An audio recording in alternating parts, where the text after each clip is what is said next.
You are now listening to the Teamheel podcast.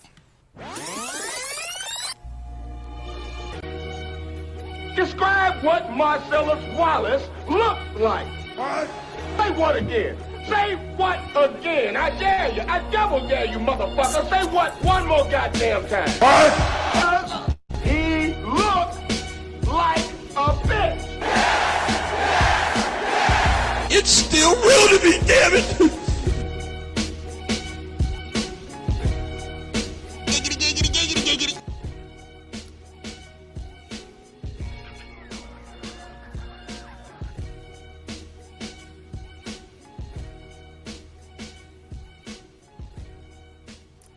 Ladies and gentlemen, welcome to episode number 79 of the Teamheel podcast, live here on the Teamheel podcast YouTube channel.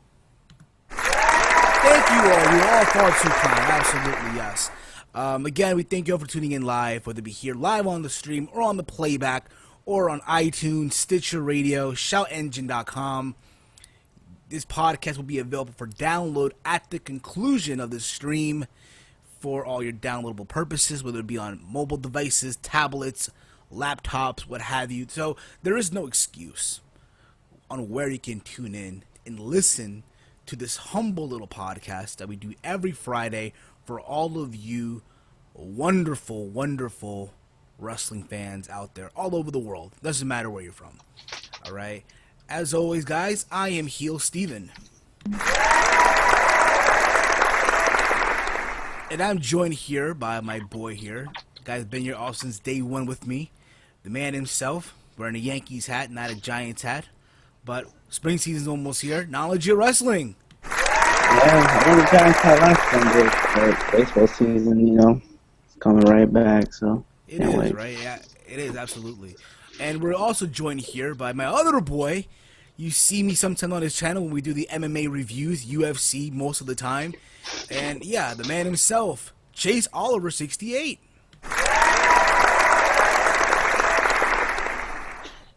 Just waiting for my boy Randy Orton to come back on TV.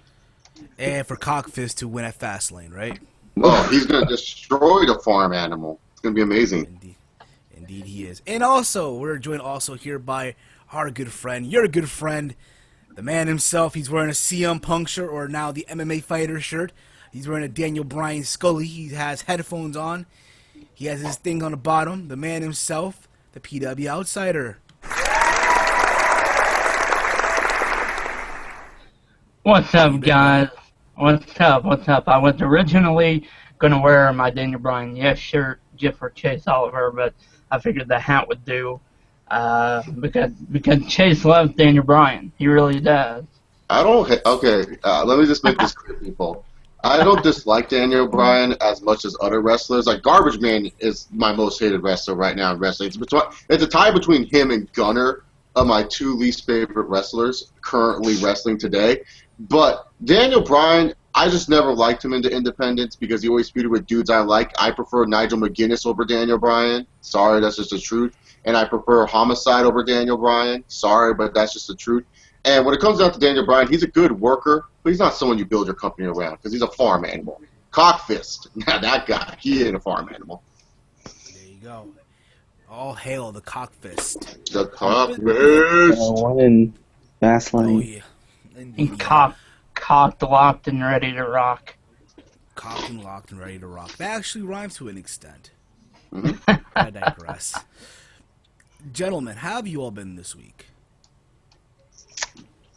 Pretty crazy. Snowed again, and it's going to snow again on Monday, Sunday.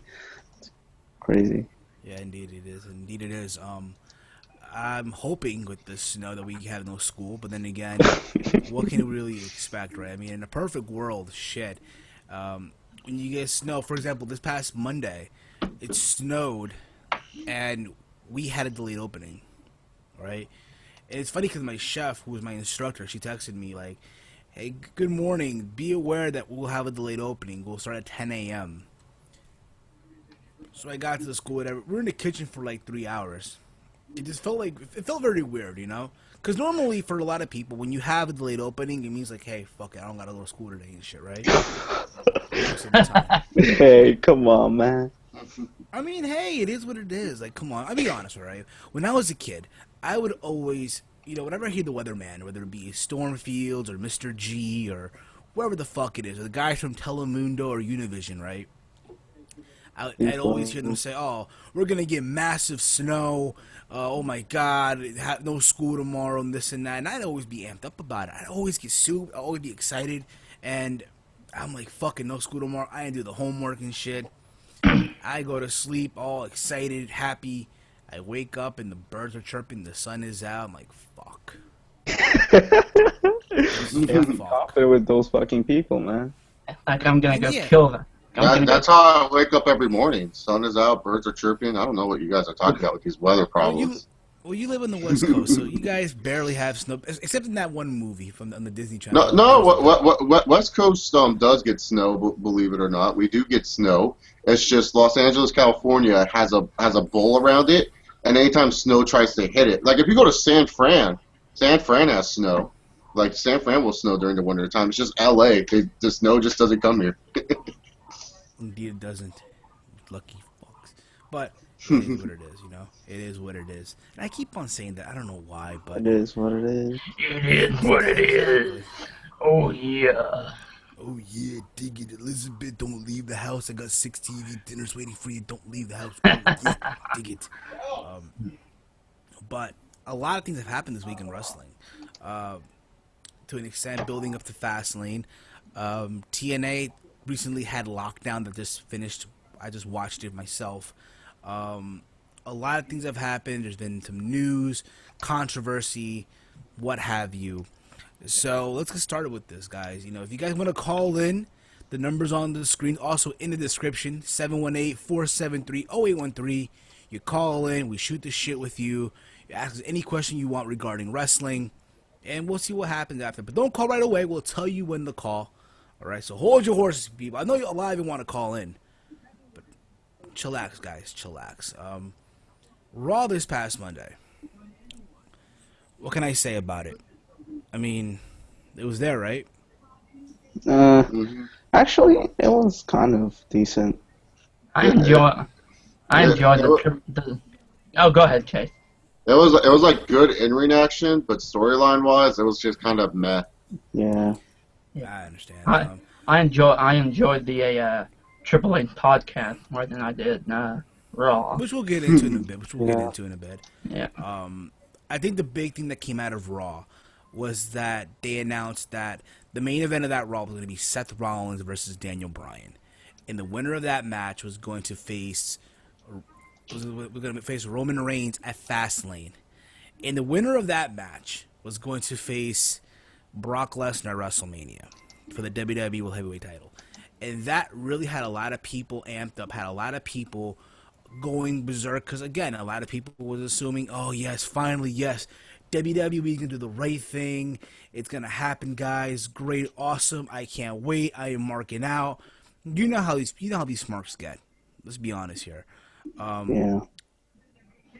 But a part of me was like, you know what? I guarantee you they're gonna have Rollins go over. Part of me thought that, really did. I don't know about you guys. Well, I think in the way of trying to make the fans happy, but we all know what's going to happen at Fastlane. Roman Reigns is winning, so they're really going to once again shoot themselves in the foot, by ticking off fans even more. I don't want a repeat of last year. If you see things like twice in a row, it begins to lose its kind of power and begin to lose its, steam. And then that WrestleMania 30 moment, and then I'll let you finish your point. And then that WrestleMania 30 moment is kind of like erased. It's like, oh, yeah, you like that moment at WrestleMania 30? Well, it happened again at 31, and it will just kind of like lose the momentum and the steam that was that WrestleMania 30 moment. Keep on going, Brandon. Yeah, and I love Daniel Bryan. I'm a huge, huge fan of the guy. And I enjoyed seeing him win last year, but Chase said it a little bit while we were off the air.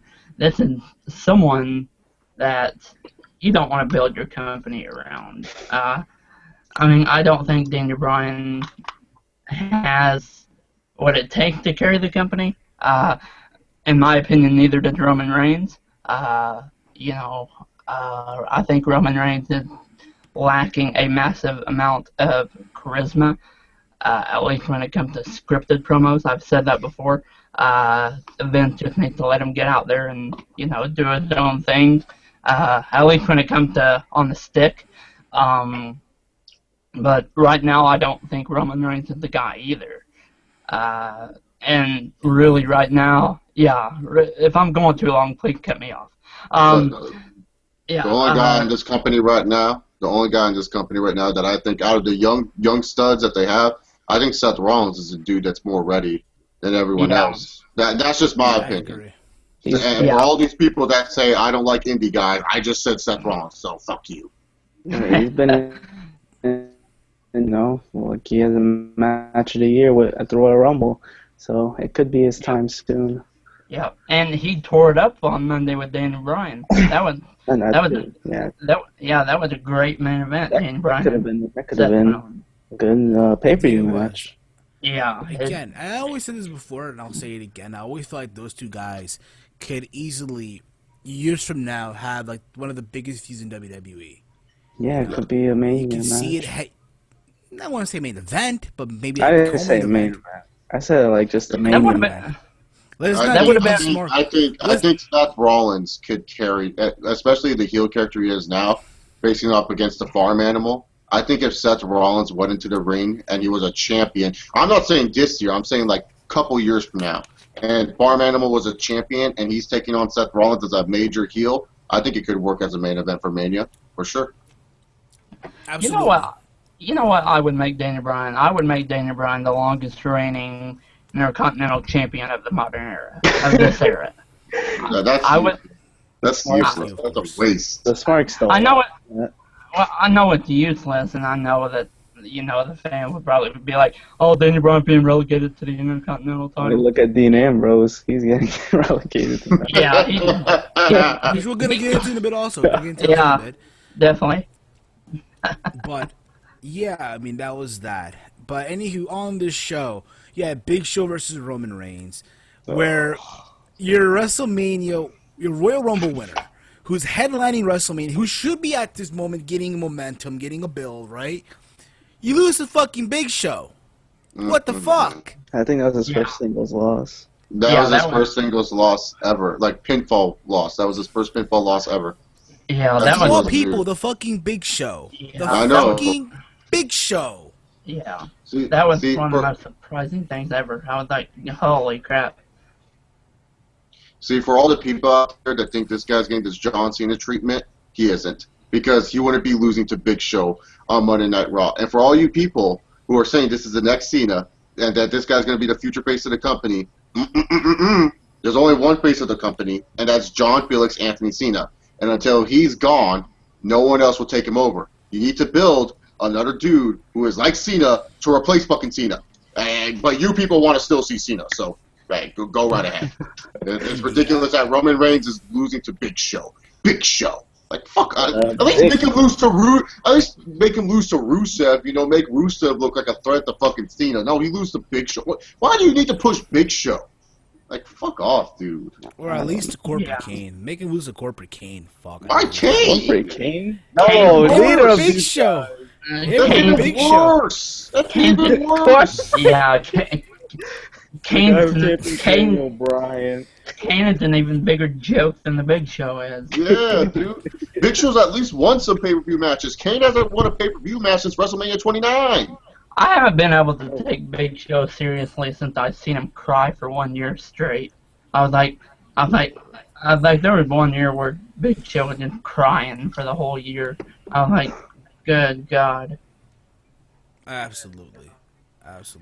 And like, I'm gonna lose my house. The authorities bought my house, and I'm gonna take care of my family. Like, dude, I'm like, shut up.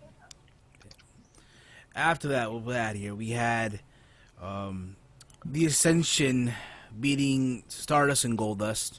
The least we say about this, the better. Ryback versus Luke Harper. Apparently, Cena comes out to the ring, cuts his promo on Rusev. Which, by the way, guys, did you guys know that at Fastlane, it's Rusev versus John Cena for the U.S. title. Man, it's a unification match. The John Cena Championship or the U.S. Championship. When is the last time, aside from WrestleMania 30, because that was a mid-card match too, Bray Wyatt and John Cena, that was the mid-card. When's the last time we've seen John Cena for a title, for a mid-card title? I think him when he teamed up with David Otunga. Yeah, for the tag team titles. That was the only When time. was that? Like 2011? And then him versus him and the Miz were tag team champions at one point. Don't forget about that. That too, yeah. Yeah, him and Shawn Michaels were tag champs. Him and Batista were tag champs. So yeah, so Stephanie comes out and during this promo, because after this out comes Ziggler, out comes Ryback and what Chase has called the Garbage Man, right? Yeah, Garbage Man. No one called by a real name. He doesn't deserve it. He hasn't earned it yet. This tag Garbage team Man. piece of shit is called Garbage Man. The Garbage Man. There you go, the Garbage Man. They all come out, and Stephanie comes out of nowhere, and she makes each of them have a match. So we have Ryback versus, Luke Harper, which I thought was a fun match for two big guys going out there in the ring. Yeah, that was good. It was good, And you had also Dolph Ziggler versus Bray Wyatt, which I thought was a fun match. Absolutely. Probably the match of the night for some people out there. Yeah. And you had the Garbage Man go up against Rusev, which before this match I turned off my TV. TV. Before this match even happened, you had Cena and Garbage Man doing a segment where Cena's motivating Garbage Man to go out there, be on his A game, and the match begins and nothing even happens. Like Rusev just destroys Garbage Man. They're not even a match, it's like a brutal beatdown. Man, dude, John Cena's a great friend, dude. Garbage Man's getting his ass kicked out there, and Cena doesn't even go out there to go care about him. He doesn't come out and say, like, hey, stop beating up my friend. No, he just stays in the back, gets his ass licked by Nikki Bella or doing something. Yeah. Also, during the show as well, we had Jimmy Uso versus Cesaro, which I thought was an okay match. Just the fun spot here was Cesaro hit Uso with the uppercut in the air. Yep. That was pretty cool. Curtis Axel came out, claimed to be the Royal Rumble winner. It's funny because I saw this Facebook post, right? On Facebook, I saw this meme, whatever. And there's a picture of Shawn Michaels, right? Being the #1 entrant, 37 minutes, whatever. You had, whose name we shall not say, 2004. Pegasus Kid. Yeah, Pegasus Kid. Like 60-something minutes, whatever. Then 2006, Rey Mysterio, 60-something minutes as well.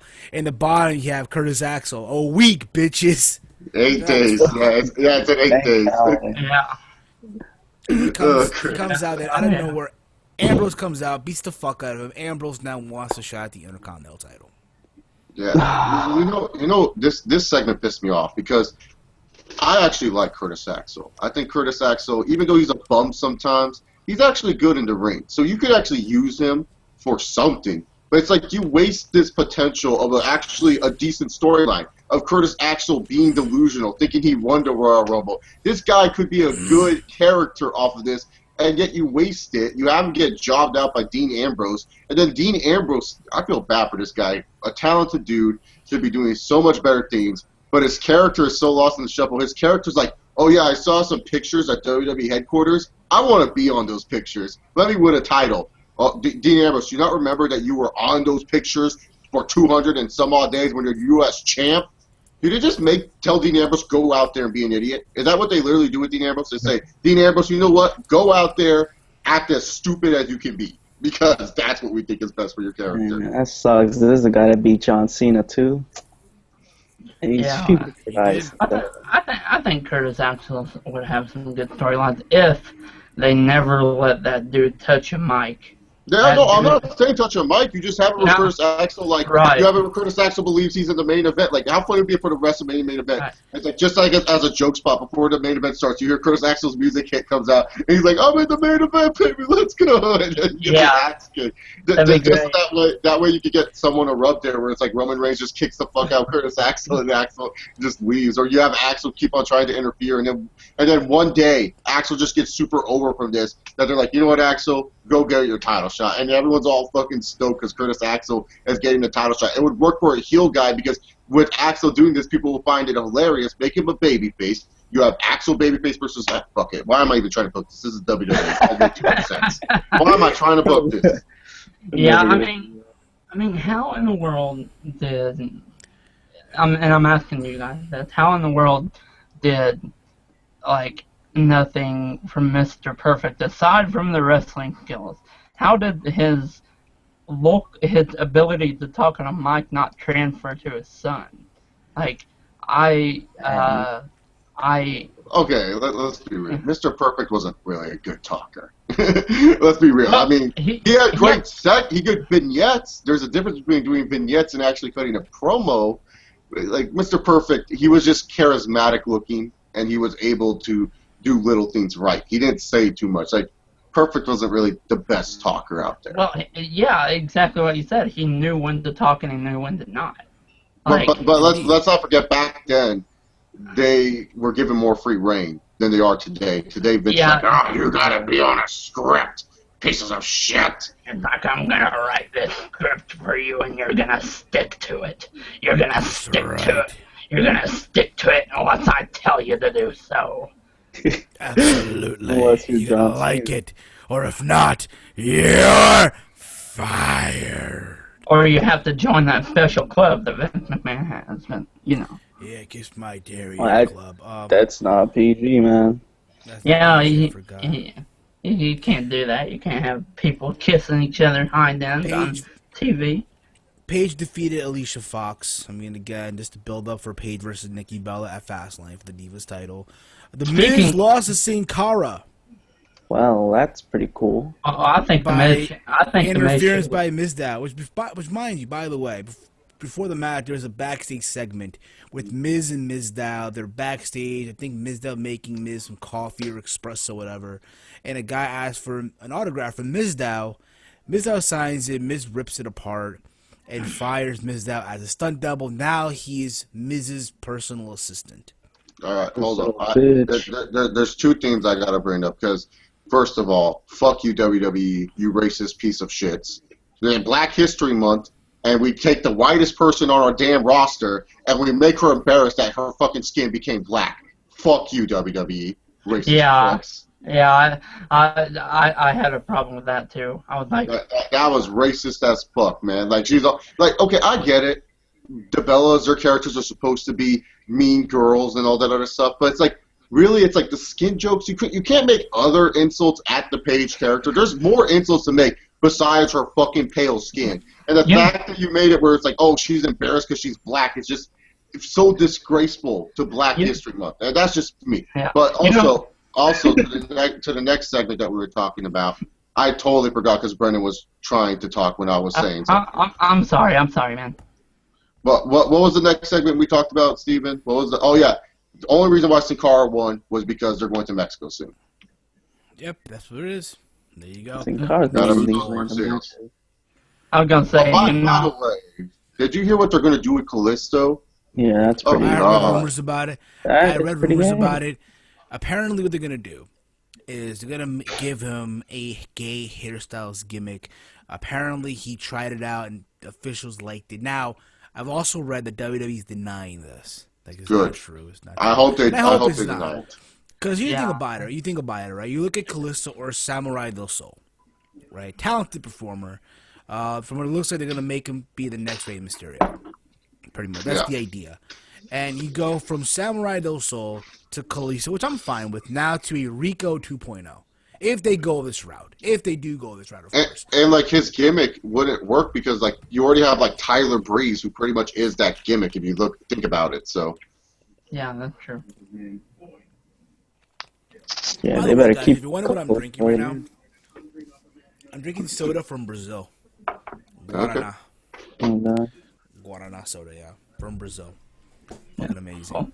Better keep Kalisto, man, the same in the main roster that he is from NXT.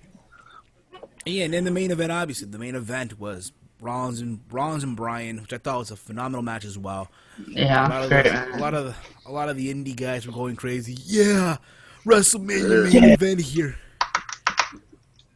And It was a great obviously, match. Bryan got the win after help from Roman Reigns.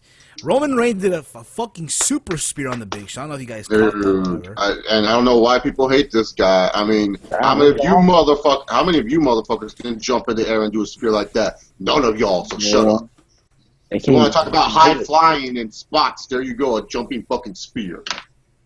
Spear, bitches, spear.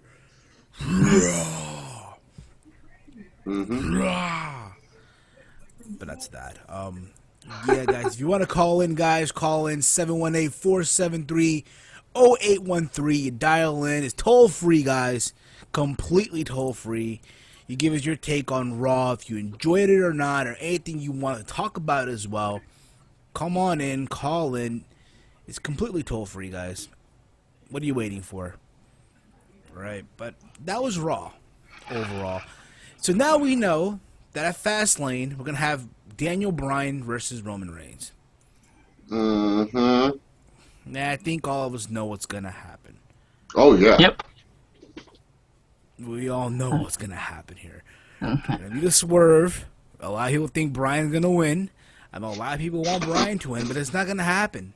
Unfortunately, people, it's not going to happen. You're going to have Roman Reigns, our boy, Cockfist,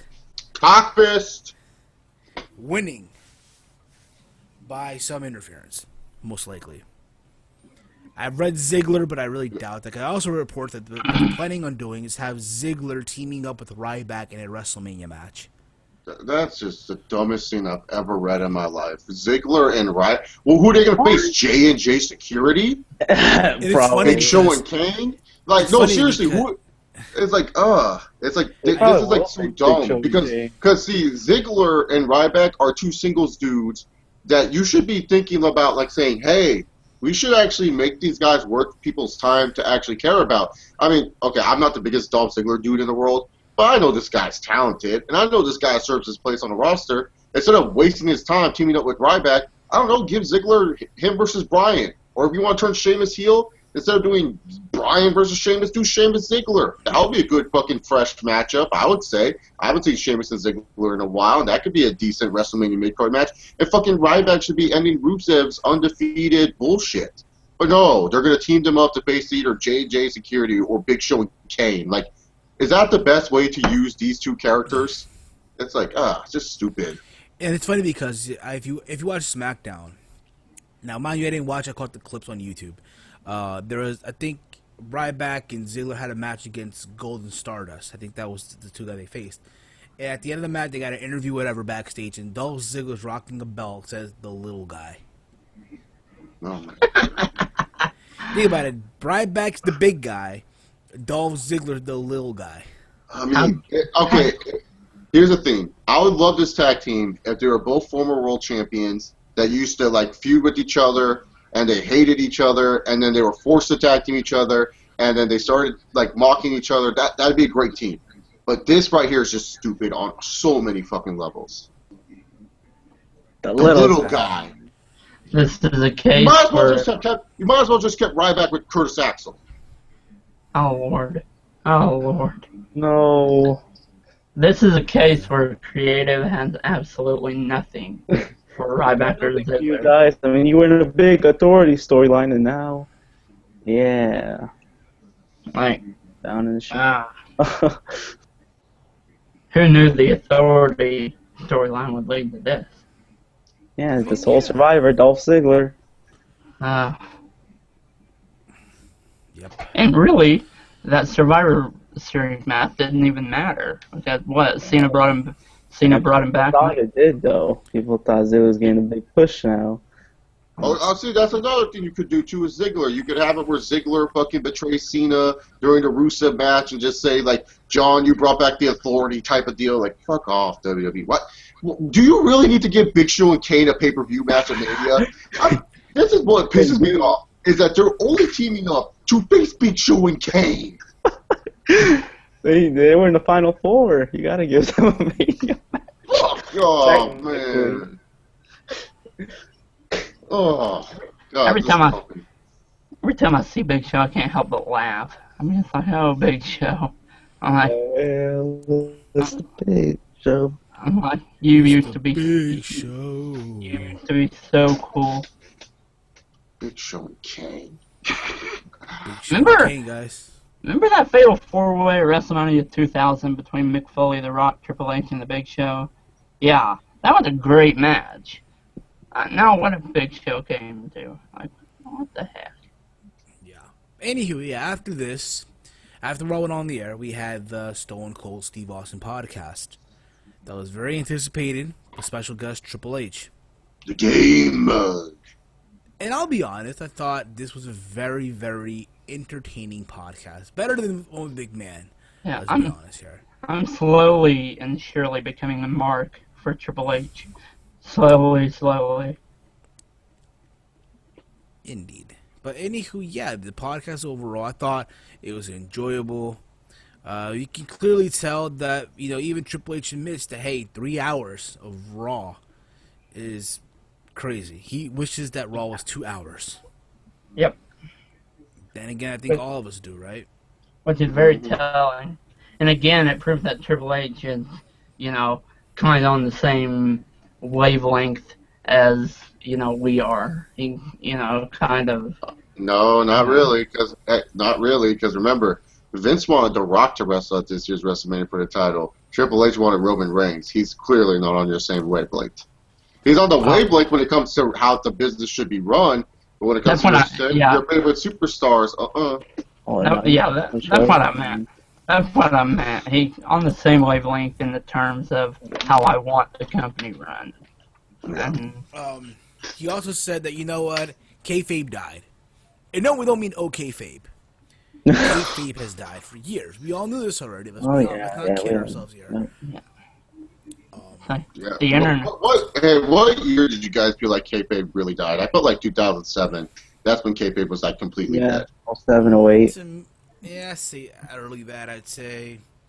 Like early 90s, I guess, if anything. What? No, dude, people were still... No. Mid-90s. Oh, no. The curtain call.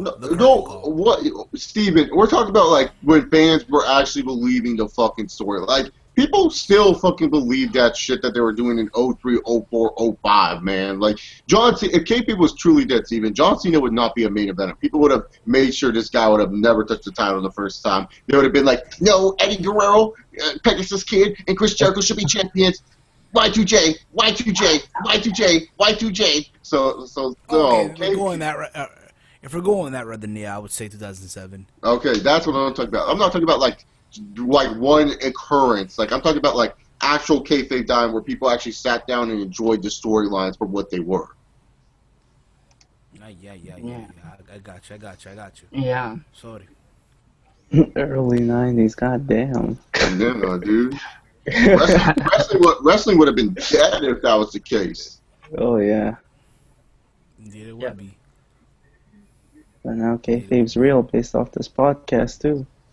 Yeah, Talking about people being over. Indeed, absolutely. Oh, we put this guy over, we put this guy. But I think one of the main issues as well was, regarding a question that pretty much Austin asked Triple H, and that was regarding China. As you all know, years ago, both Triple H and China were an item back in the day. They were an item, whatever, and one thing led to another. We all know what happened. Triple H fell in love with Stephanie, and they became an item. They got married, and out of the loop, China lost her fiance, and she lost her job. All in one, should have been the same.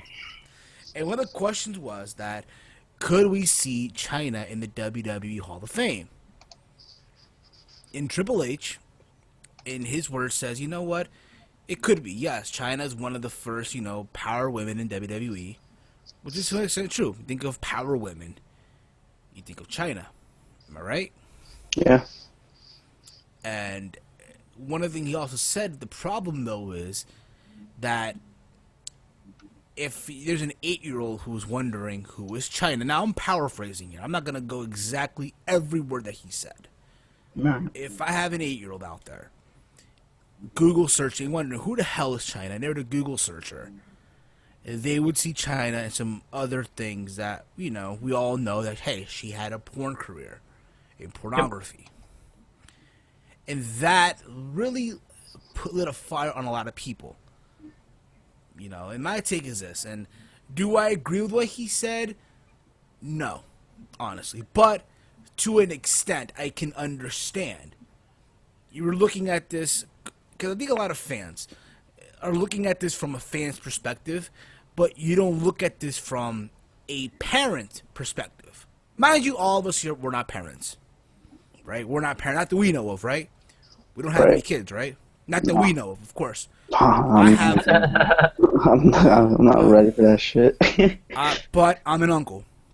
Yeah. I'm an uncle. I have a niece and a nephew, and I would be in that same spot too. Hey, if my 10-year-old, if my 9-year-old nephew were to go on Google and search up China, what do you think they would see? They'd see, They'd see a whole lot of China. uncensored things that. Exactly. So from that perspective, I understand. However, and I do, because also Vince Russo did a response, like a 37-minute response on his channel, and also on Pyron Ballyhoo, where he's pretty much been irate on what Triple H said. And he said it himself, all Triple H had to say was never say never, and that would have been the end of it. Yeah. To that extent, I agree too. Yeah. All he had to say was, what? Never say never. You think about it, right? They've asked Vince McMahon regarding CM Punk as well, could we ever see CM Punk back in the WWE? And he said, never say never. Same thing with Triple H. Never say never. Yep. But he went in depth. But he went in depth. Yeah.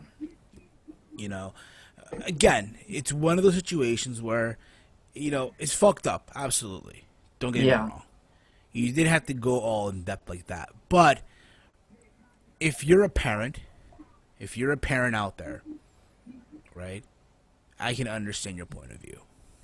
Yeah. But what if kids are wanting... This is why I am, confused about Lana being in the WWE. Think about it too. Go on, Brendan. Go on. It's in the Divas contracts. I read this a few years ago that there can't be any, obscene material featuring you on the internet. And there are hundreds and hundreds of pictures of CJ Perry, who character in WWE, Lana. There's hundreds and hundreds of pictures of CJ Perry, full on naked, like full frontal, not really, spreading them apart, but, you can see everything. And I don't understand this, two-faced. You can have a girl, who poses nude, but you can't have a girl who does porn. Aren't they basically the same thing? I mean, but again, in WWE, there's always a double standard. Yeah, pretty. Yeah. If you look at their Hall of Fame class, you look at that list of people. There's been criminals, there's been rapers, there's been molesters, Scott the Hall. whole 9 yards. The Yeah, whole Scott. 9 yards. Patterson, Yeah. Mike Tyson. Again, numerous No doubt. people out there that have also committed things that, again, far worse than what China did, drugs and pornography and all that. Yeah. But it's one of those things where, again, it's a very, very touchy topic. Yeah, definitely. Yeah. Chase, your thoughts on this, bro? About the whole China situation, it'll die over. I don't care what Triple H really said. It's just Triple H being Triple H. That's just how he is. Like, just because he made that one comment about China, everyone's like, "Oh, it's not fair to China," and all that. It's like, he's just being honest here. China's still doing all that other shit. She's still doing porn to this day.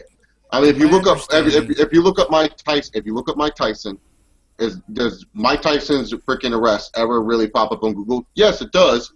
But mostly nowadays, if you look at Mike Tyson's current news, it's like, oh, look at this new documentary Mike Tyson's making, or Mike Tyson's racing with fucking pigeons. I mean, Mike Tyson Google search compared to today's China's Google search is not as bad. So I'm just saying, China will get into the Hall of Fame. Time heals all wounds. Let Triple H just be him. Like, hey, who cares if his comments were too far? I mean, To my controversy brings understanding, cash, whatever. that's true. To my understanding, though, China is now a teacher in Japan. To my understanding, she's teaching children in Japan, which I think is very That's good. But pretty again, cool. and Yeah. supposedly tomorrow or today now, because now it's officially Saturday where I'm at. Vince Russo is gonna play an interview that he had with obviously China herself in response to Triple H on the Vince Russo channel. Also, I think also on Pyram Ballyhoo. So be on the lookout for that if you want to see more in depth on that as well. But that's that, of course. If you guys want to call in again, dial the number 718-473-0813. It's completely toll-free, guys. Don't be afraid. Don't be scared, homies. Just dial in. You call in the number. And we shoot the shit with you. It's that simple, you know? Let's see here. Yep. And Amen. also, Amen. we're getting into NXT next week. Not a show this week. Yeah, the takeover. I think they're calling it Rivals, right? They're calling it Yeah, Rivals. rival. I'll say this about it. And this is my honest thought, my take on this. I feel that NXT has been this takeover has been very, very rushed. Yeah, compared to the last one, this one just kind of hasn't been getting the same type of promotion as other takeovers in the past, and I kind of totally forgot that takeover was next week. I thought it was like later. I didn't know it was going to be next week. Yeah, it's way too early, and it's before Fastlane, I think too. Oh God. I think Fastlane's still like in a couple of weeks from now. I think. So. Oh. Fastlane's in a couple of weeks. Yeah, Fastlane's like. Damn. Yeah, I don't know. I guess they're smart now. Exactly. But I'll say this though regarding this takeover show, whatever. It's good. In my opinion, it could be one of those shows where, you know what, it's not a bad show overall, but definitely not a good one either. Like, you know, for them, this is most likely a throwaway show. Like, yeah, whatever. The real takeover show is gonna happen during WrestleMania weekend. I think we can all, you know, come up with that assumption, right? Right? Yeah. Yep. Of course. Yeah. Man, I agree. apparently, the finals of the number one contender tournament is going to be Finn Balor versus Adrian Neville. The winner gets a shot at the end, which I think will be an amazing match. If you watch yourself in New Japan, you are in store for a treat. Now, obviously, they're not going to go. They're not going to go all out like they did in Japan.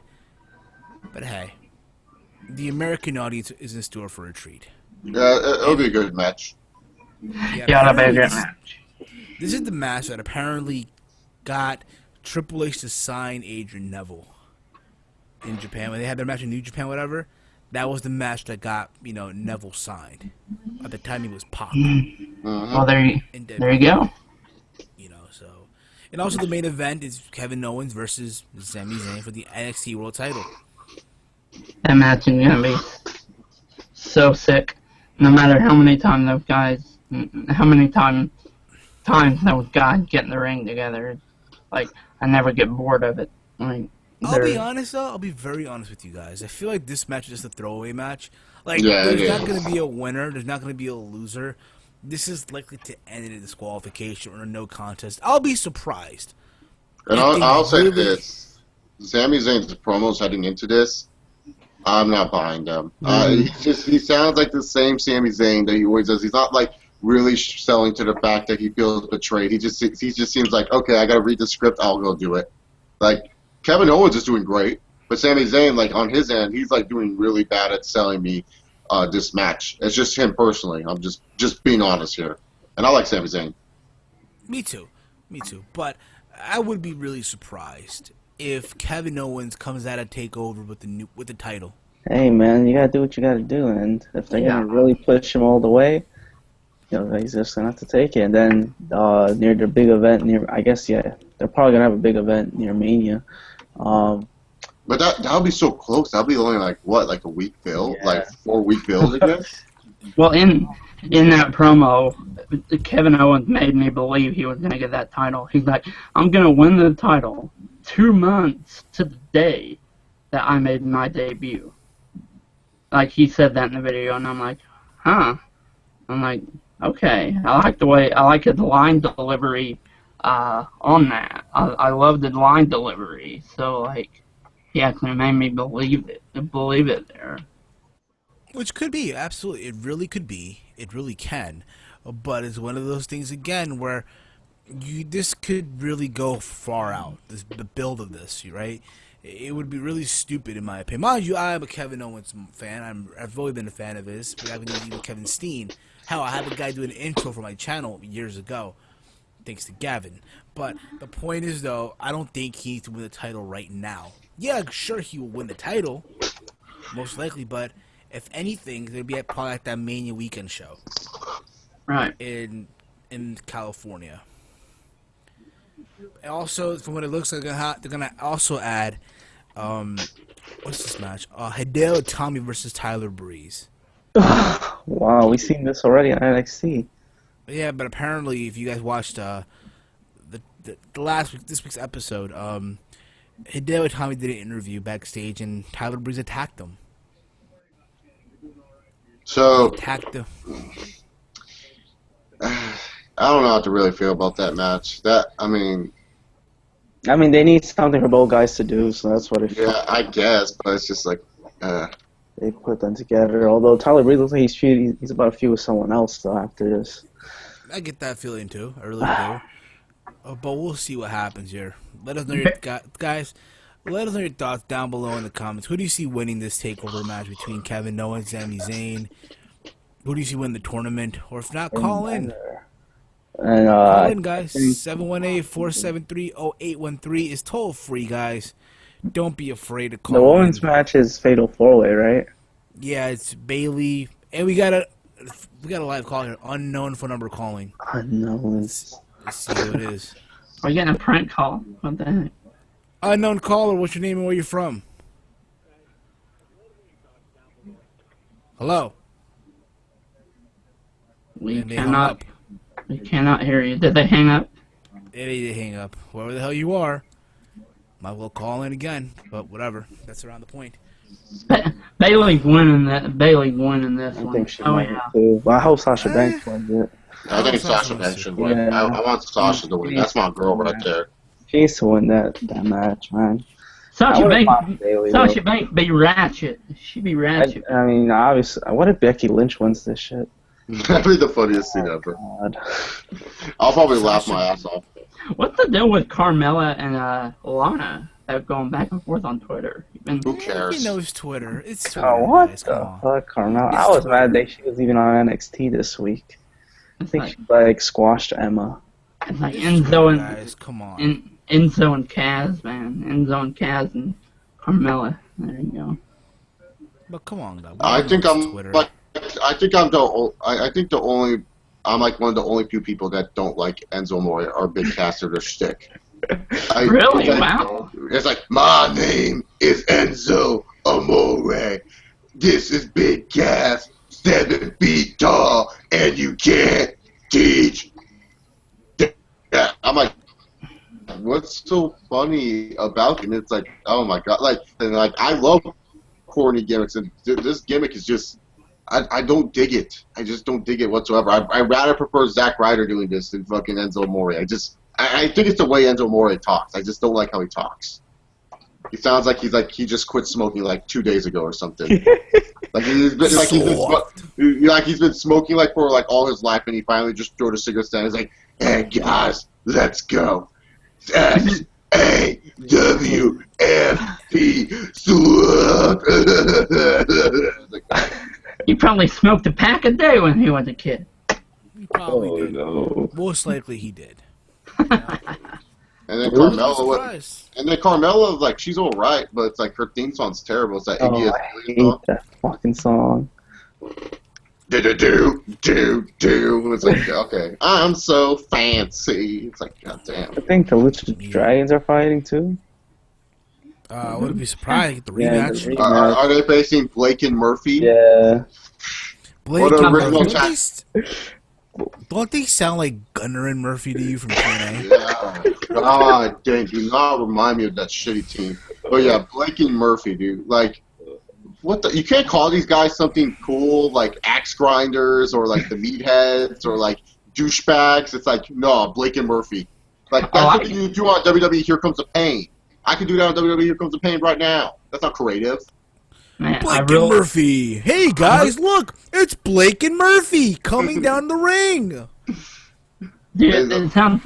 They should just have a cheesy theme song, like, come down to, like, in real cheesy costume, because it sounds so cheesy. I'm a fan of the Axe Grinders, though. I like that name, the Axe Grinders. I like that. I just thought of one for a minute. You said As Grinders. Oh, I feel like you said that. Did I? The As Grinders. I said Axe Grinder, but you know, if you're a fan of the Axe Grinders as well, I'm not hating on you. Yeah, no, I'm just saying, man. Like, that name it's just Blake and Murphy. It's like it just sounds so pathetic, man. It's just like I can't get behind these losers. Jobber ass tag team. Yeah, exactly. Is my boy Baron Corbin on this card? Yeah, he's facing Bull Dempsey in a no deal. Oh my God! Why? My boy. That's my boy. My boy Baron Corbin. Bull Dempsey is like the. What do they?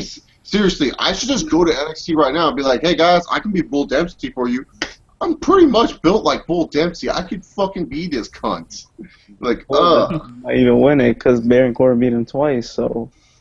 Yeah, no, that was another dumb thing. It's like, Bull Dempsey and Baron Corbin, weren't you going to say that for your TakeOver event? Nah, let's just throw him in the first round of the tournament. It's like, huh? Like, that was just confusing to me. Yeah, it was and just that like, Bull Dempsey cost Baron Corbin the match against Neville. Yep, he did. Indeed, he did. That was Corbin's first loss. How sad. Yep. Yeah, I mean, he lost you to think about it, though, an imp he lost. and Adrian Neville. He lost to Adrian Neville. It's not like he lost to some. It's not like he lost to. Like, if he would have lost to Tyler Breeze, there's a problem there. Or But he lost to Bull Dempsey. Ty Dillinger. Oh my God, dude. If he lost to Ty Dillinger. Come on, guys. Someone get Ty Dillinger off of the roster. Jason Jordan and Ty Dillinger. Like, what the fuck is That's a that? gay tag team. That's a stupid tag team. That's worse than Blake and Murphy. Blake and Murphy, guys. It's Blake and Murphy.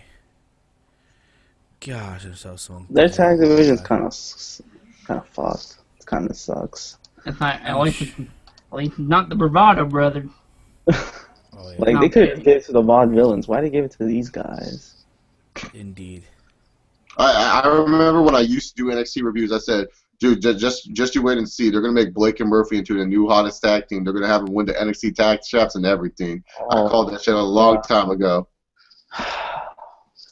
Well, they want Kalisto to get promoted and shit. That's why they kind of dropped the titles. Yeah, they're just like, we need you really bad, Kalisto. we need more Mexicans on the fucking roster.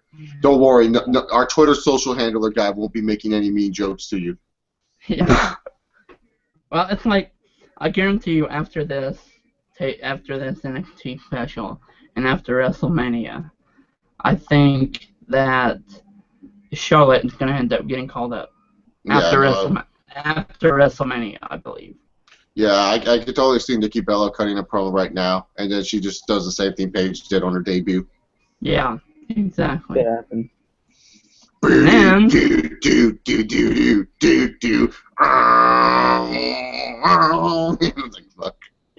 and then you end up being tired of Paige in a few months. At least that's how it was with me.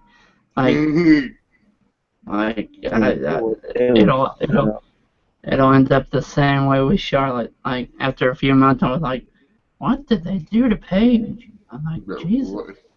What did they do to Charlotte? Like, everyone's gonna be, yeah, she's got the same booking as Paige. That'll get her over, damn it. Because it helped Paige in her career. Well, the thing that Paige already came over as she could get, and I think like they expected that to carry her, and they just didn't. We'll see what happens, guys, with NXT. We'll see what happens with NXT, though. We'll see what happens. But I think it's time to begin into our Impact review. Let's play that theme song, shall we? The Impact review? Are you serious? Wait, guys, wait for it.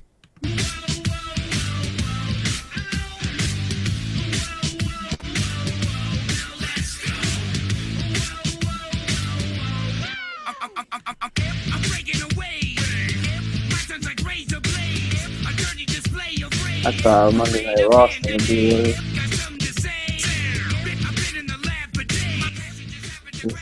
And yeah, it was lockdown tonight. How can we have from a, New York hey, City. hey, hold up. How can we have a fucking intro for Impact Wrestling reviews, but not for the Raw reviews or talking about NXT? All this stuff. Where we have intro for Impact. Like, the fuck? Well, And I know a lot of you guys out there are Impact fans. I'm not trying to degrade Impact. It just feels weird that, like, we have an intro for Impact, but all the other stuff. We're like, fuck that. well, because, first of all, I didn't have time to make them, okay? Don't worry. Next week, we'll have the Raw intro. We'll have the NXT intro. We'll have the Impact intro. Hell, we'll have the Ring of Honor intro. Just for fuck's Oh sake. my I god. love Ring of Honor intro. They're going to go out of business soon. It's going to be great. Which will, I'll tell you in a bit. We should just call it the indie intro. Yeah, okay, we'll call it the indie intro. Why not? We'll call it keep it indie like. But tonight was Lockdown live from New York. As you all know, Lockdown is normally their pay-per-view show. It's normally the pay-per-view. I said live. What? Well, you know what I mean. It's not it was from New York. Okay, it was in New York City.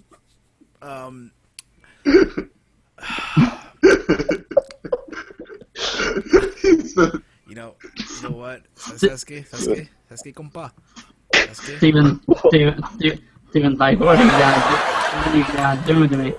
I know. Thank you guys, thank you. I'll be here all night. I'll be here all night. A month ago. Wait, what was the taping? Yeah, the taping was exactly a month ago. Yeah, a month ago. Oh my It was a God. month ago. It's But not, I will. It finally came up on TV. Yep. And overall, I thought, Right. it wasn't a bad lockdown. To me, it was okay. Yeah. Okay. The only bad things about that one were that god awful set. I never want to see Brooke and Robbie on my TV ever again after what they did tonight. Oh, sure. That was the worst thing I've ever seen in professional wrestling in a long time. This is as bad as Rosie O'Donnell versus Donald Trump. Oh, yeah. That's how bad this Oh my segment was. god. But you know what? Oh We'll get my- into. No, this was we'll get into in a dumb. bit. No. Let's get into it now because we don't need to ruin the audience's feeling of this segment. So if you guys don't know, Robbie E. and Brooke Tessmacher were on the fucking Amazing Race. They used to be a couple in real life.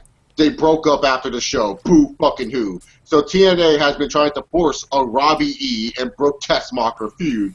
And so they decide at Lockdown, one of their premier shows, that they are going to have one final race to decide who is the true king of the Amazing Race team. Fuck off. Yeah. To TNA. that, I gotta say this. To that, I say.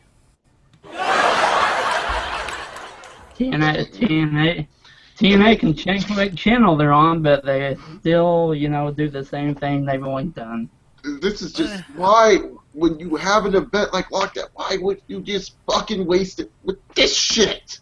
Because they're treating it like an impact. They don't, I mean, they'll pretend to treat it like a lockdown, but I don't want to hear any TNA fans defend this fucking segment. I'm not saying Lockdown was a terrible show. I'm saying this segment was one of the worst things I've ever seen in wrestling.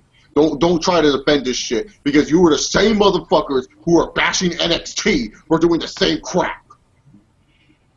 Did they really? Did NXT do the same crap, really?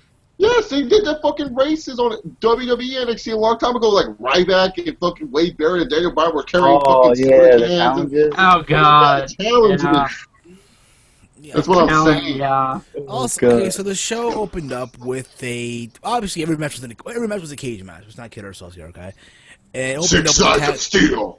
Yeah, it was just cool to see, again. No, I'm just saying six sides of steel because that's what they normally say. They always used to do that back in the old days. We had the first match that opened the show, the tag title match. We have the Revolution, Abyss and James Storm, which to me, I don't know why they're a tag team. Why is James Storm submitted to be put in this tag team? He should be chasing for the world title. But that's me, of course. Yeah, And they should be fucking the other two, Manic and Sonata, the great Sonata. They should be the tag team champions. The great Sonata. Yeah. and they went up against the Hardy Boys. And this match, I'll be honest, it was okay. And I'm in it again. I thought it was an okay match. It was there. It ended up with the Revolution getting the win. They got Hardy the should have win. won. I mean, come on. Again, perception is reality. Do you really want these two former WWE guys beating up your TNA mainstream guys? Oh, yes. Granted, it's James Storm's Abyss. I mean, yes. No. Yes. So yeah, Jeff Hardy was about to go for the win. It's a funny thing because what's this dude's name? That Indian dude, Kyra, Kuro, Bakura, whatever the fuck his name is, right? I call him Bakura. Right? Bakura. From you, yeah, Bakura. He drags Matt Hardy from the hole in the cage where they put the camera in. He drags him out, and Josh Matthews is like, they should cover those, Well, no shit, Sherlock. Well, Josh Matthews obviously did not listen to Mike Tenay when he clearly explained those holes are there for the cameraman so you never miss the action in the ring. Oh, that's right, Mike. Oh, my God, you gotta be kidding me. Indeed. But yeah, Jeff Hardy about to go for the win. Sonata climbs the K, hits Jeff Hardy with the mist, and that was the end of it. For the Jeff Hardy does like a terrible bump at the end of the match, at the end of the post match. I will say the cameramen were on that. Like, they caught that angle perfectly. I kind of clapped for him. I was like, great job by the production team for getting on that angle there. I'm like, wow. I'm like, that was good. I mean, you gotta understand this too, though, right? To my understanding, that was done intentionally. Yeah, no, I'm just saying terrible bump as in, it was hard to watch. That's what I mean. Yeah, I know what you mean, but apparently that bump was done for it's not apparently. It is the reason why Jeff Hardy can't go in the UK. The reason why. That's the way I talk. Gosh. I'm just saying it's not bully, man. I'm just saying it's not apparent. We all know Jeff Hardy did drugs. He can't go to the UK. Yeah, he can't go to the UK. He did some stuff. Not worse than John Jones, but hey, it is what it is. I'm in love with the cocoa. No, please don't sing that song.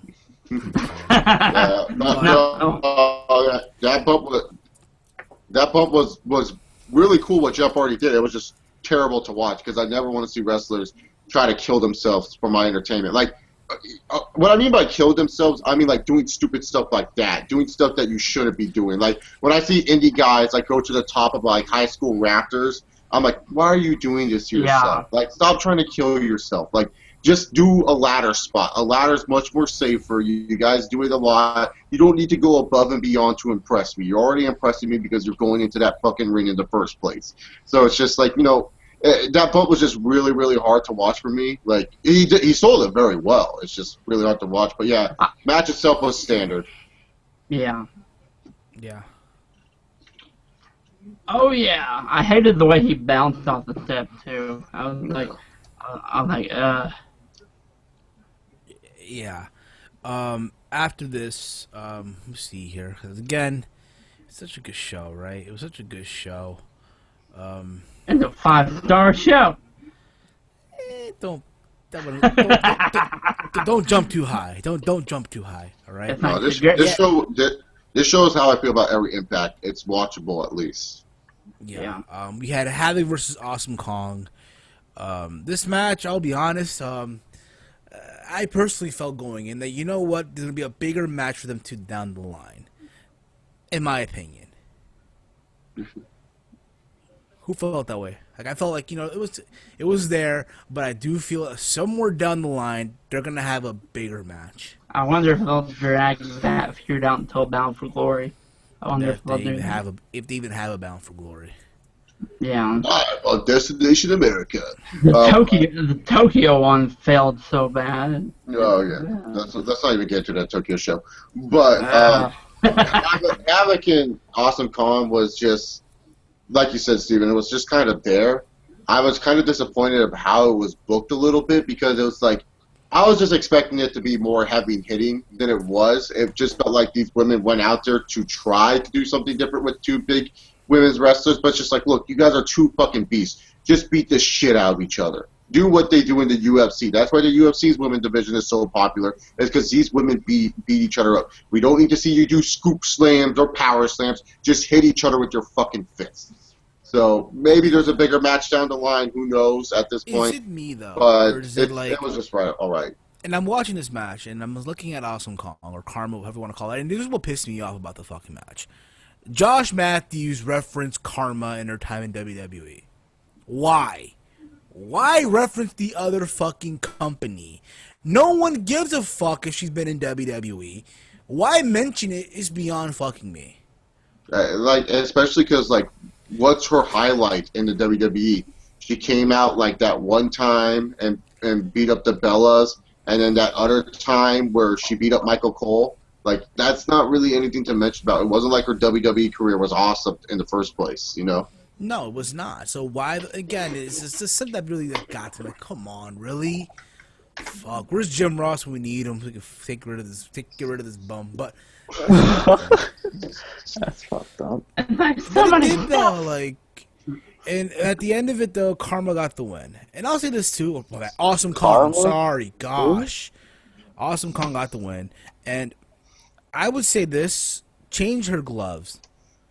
I get it. She wears like boxing speed bag. She wears punching bag glove. That's what she wears. You can tell that she does. I used to own the gloves as well. I would recommend her wear grappling gloves. Chase, you know what I'm talking about, right? Yeah, I know what you're talking about, man. Like, if you watch her glove, literally, the shit covers most of her fingers. Like, but that's me, of course. A lot of you could be like, what the fuck are you talking about? If you are a fan of combat sports, you would understand what I'm trying to come out with this, but that's that. Bobby Roode versus Eric Young. Another fun match. It was there for me. Obviously, Bobby got the win. After the win, he tried to show some emotion, but, you know, he did say, oh, I'm going to make you bleed. I still feel that the big payoff for him eventually is him being a heel, in my opinion. No, they don't want him to do that. No, I mean, again, I'd rather see him as a heel at this point. Yeah. Bobby Roode is kind of their top face right now, isn't he? And let me ask you a question, okay? I want a question here. Yeah. And I'll be very honest, all right? It's been weeks now. Until this very day, I do not take Eric Young serious as a heel. Nah, I don't either. I don't buy it. I think it's a joke. Don't get me wrong. I think Eric Young is a good performer. Don't get me wrong. He's there. He takes his spots, takes his bumps, chases yawning, which is all good. No, I'm yawning because you're talking about Eric Young here, man. Like, I don't care about Eric Young at all. He's not worth talking about. His TNA title run was a joke. Bobby Roode won. That's all that matters. He's Daniel Bryan 2.0. Now, I mean, it is what it is. But the thing is, though, to all the viewers out there who watch TNA, who have been a long-time viewers of TNA, did you guys at any moment take Eric Young serious as a heel when he was part of World Elite? Yes. Did you take Eric Young serious as a heel when he was part of the band? No. That was Not terrible. the band, no. So what makes World Elite a little bit, but World Elite, he did a good job at World Elite. It was just bad booking by TNA. To me, it's weird to take this guy when before that he was Super Eric. Remember, this guy was Super Eric before that. But again, the guy can take good bumps. He's a good worker, but I just don't take him serious as a heel. I just don't. It doesn't matter who he pile drive, who he attacks, how many times he screams. I can't take him serious as a heel.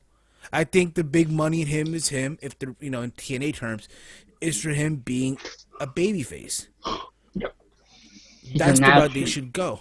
Yeah, he's a natural babyface, and the fans take to him when he's the babyface.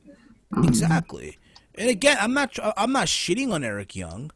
I just feel like, he shouldn't be a heel right now. When I hear him scream, I laugh at it. Like, come on. Yeah, if the fans aren't buying it, then they're, you're basically screwed. Yeah, you're screwed. Absolutely, you're fucking screwed. You know? But that's that, of course. You know, that's my little rant there, I guess. Rockstar Spud and Mark Andrews versus Tyrus in a 2-on-1 handicap match. Oh, God. Why? I'm happy to see Mark Andrews, finally, you know, the winner of British Boot Camp Season 2. Yeah, another short match. They didn't go long either. But, yeah, Tyrus got the win. Tyrus won here. Did you see the back? At least, one thing I'll say, at least TNA is using the former Brodus Clay, now Tyrus, correctly. Having him be a monster, not be some dancing hippo. But even then, like, this was just kind of whatever. And this is not really a good way to really kind of bring in Mark Andrews because, like, you know, he won this competition that is supposed to be, I guess, somewhat prestigious. So why is he losing in his first big match ever? I don't get it. He didn't get pinned. Spud got pinned here. Yeah, Spud got pinned, but he's still losing. He's still losing in his first ever big pay-per-view, or I'm sorry, special show match. Free pay-per-view, yeah. Free I think the pay-per-view. big moment here, the big spot here was Spud doing that move off the top of the cage. I thought that was cool. The only thing I thought that was cool on this match, in my opinion. What about you, Walter? What, delete the lockdown? No, the whole Spud jumping off the cage. I had to deal with my dog. I don't know. The Spud jumping off the cage? Yeah. Yeah, I guess. You gotta make Spud look cool somehow. Indeed. All right, after this, you know, because again, we're not gonna talk about that Brooke and Rodney we did already. Fuck that. I'm not That doesn't exist in my mind. That's terrible. Neither. We had the main event, the Beatdown Clan versus Team Angle and Lethal Lockdown. And before this match, there was a segment before the match where they brawled in the cage, whatever, where they hit Gunner with the chair, and there was questioning whether he'd be in the match or not, and Kurt Angle trying to recruit Bobby Lashley. It's funny because Kurt Angle shoved Lashley through the wall, like, come on, Lashley, don't make an ass out of yourself. You know, but that's that, of course. But overall, I thought this was... That was one of the best booking. That was one of the best booking decisions when I saw Gunner wasn't going to be in this match. I was jumping for joy. I was like, "Thank God!" But he ended up being in the match. And then I was pissed off. Come on, it's Gunner. Gunner. He's terrible. No, dude. Him and Garbage Man should form their own wrestling league called the Garbage Wrestling Federation. They were pushing Gunner. No, it's terrible that they're pushing Gunner. Gunner's terrible. He's like the worst power. He's the worst power wrestler I've ever seen. He does power moves, no one reacts. He does like a move and he screams, no one reacts. This guy is on Tito Ortiz level of suckitude. Oh wow! You just said his name. That's Tito. New rule: whenever we say Tito Ortiz's name, we all gotta do The Tito. Tito. That's the rule. No reaction. No reaction was, but that's the rule. That's the new rule on this podcast. Whenever you say Tito Ortiz, Tito. That's what you got to do. Yeah, but this is a good Lethal Lockdown, and I just didn't like the ending all too much because it was just kind of like way too overbooked. But it is what it is at the end of the day. Lashley showed up. It seemed that they were going to join forces with the BDC, and it didn't. Nope. You know, when you think of Lethal Lockdown, let's be honest, you always think of when all the guys are in the cage, the roof comes down. Obviously, they didn't put a roof at the Grand Ballroom, which kind of sucks, but... Can't afford it. And they can't afford it. Like, you know, how are they going to set it up? How are they going to have it hanging? You know what I mean? Exactly. They don't have the venue for it. Yeah. And apparently, you know, before we move on now from this, I read a report that TNA is going back to the Impact Zone for the next set of tapings. As you know, hey, they just did the UK. They were in England. They had success. But their next set of taping when they come back from the UK, it's going to be in Orlando at the Impact They're Zone. competing with NXT. God damn it. NXT versus Impact. It's happening, brother. Now, this is my problem with it. This is my big problem. And I said this numerous times. I'm going to keep on saying this. It may sound repetitive, but I don't care.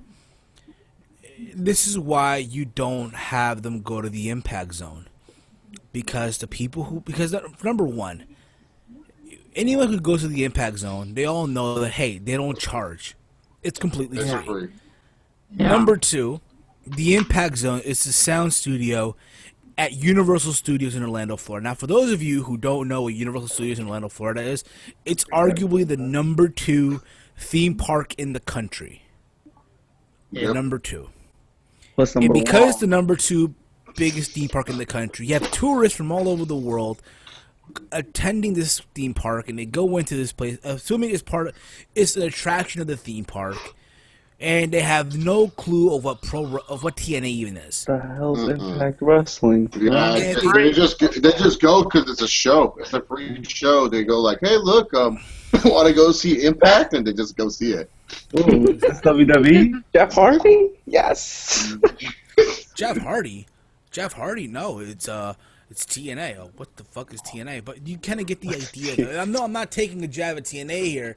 I'm not insulting them, but it's reality. No, it's true because I went to an Impact Zone taping a long time ago, and literally no one there knows what professional wrestling is. Like some people, there are people who know what professional wrestling is, but it's 1/3 of the room. The other 2/3 are just people checking out what is this all about because it's a free show and it's something to do at this attraction park. Because the thing with Universal Studios, if anyone has ever been to any of them, I've been to both of them, they don't have many rides. The cool thing about Universal Studios is that you get to see free plays pretty much. You get to see free performances like that are just so fucking cool and amazing to watch. That like it's like you're like, let's just say you're watching a movie in real life. That's what pretty much one of the main attractions is to Universal Studios. Is that you get to see shit that you see in movies, but in real fucking life. And so a lot of people who go there just treat this as, oh, this is like a movie.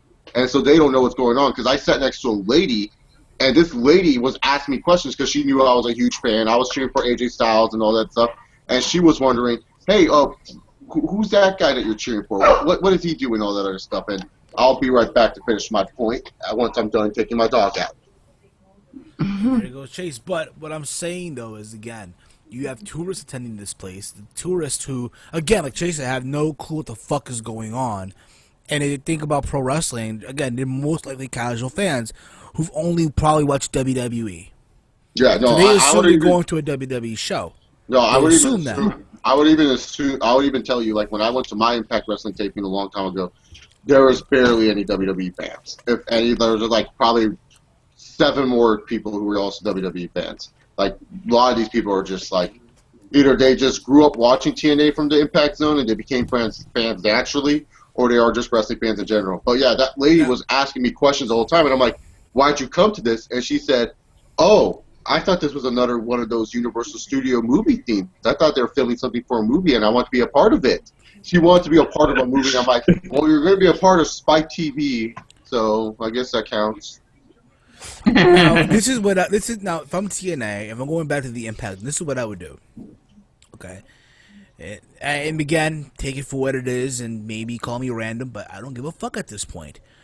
I remember years ago, I'm talking back in 97. All right, 1997, 1996, I went to Universal Studios. My parents took me there, whatever, and one of the biggest things that I always wanted to go when I went to Universal Studios was the Nickelodeon Studios, right? Every kid's dream, right? The Nickelodeon Studios, back in the day, take a picture next to the slime machine, whatever. Yeah. Oh, yeah. Rest in peace. Rest in peace. But we went in there, whatever, right? And they gave us a tour. They showed us the production area of how everything is done. They gave us a pamphlet of what Nickelodeon's all about. No, you can't do that, Steven. You can't give a tour of fucking Impact Wrestling. If anything, that'll make people like. I don't know what you're trying to suggest. Or at least, you know what? Leave a small pamphlet on each seat. Hey, this is TNA. They do this is that, what we're and about. People throw it away. Like, I'll tell you what their pamphlet says. It's literally TNA Wrestling. You open it up, list of stupid wrestlers, and that's it. There's nothing else. There's nothing else in the pamphlet that they give you. Because the thing is, if you give them a tour, and I get what you're saying, like, that's a cool concept, but if you give them a tour of something that is like professional wrestling, that's just exposing your business. That's just making it even worse, because what if all of a sudden you're on that tour, you see Eric Young and Bobby Roode just chilling, having a Coke with each other, and then you see Bobby Roode say, "E1, I'm going to kill you." It's like, well, I just saw those dudes talking backstage. Oh, this isn't what? Some people believe this shit's real. I know the lady next to me thought it was real. She couldn't believe that fucking Sting was throwing Abyss through tax. He's like, oh, that poor man. Well, again, I tried. That poor man. Also, as you all know, last week, TNA had debut. They even announced on their website of Drew Galloway, formerly known as Drew McIntyre, and the return of Mickie James, who Mickie James apparently will be she'll only be involved in the whole Madison Brame angle. To my understanding, she didn't sign a contract, anything like that. But at this point, who knows, right? Mm-hmm. However, with all that being said, don't get me wrong, I'm all happy for Drew Galloway going to TNA. Okay?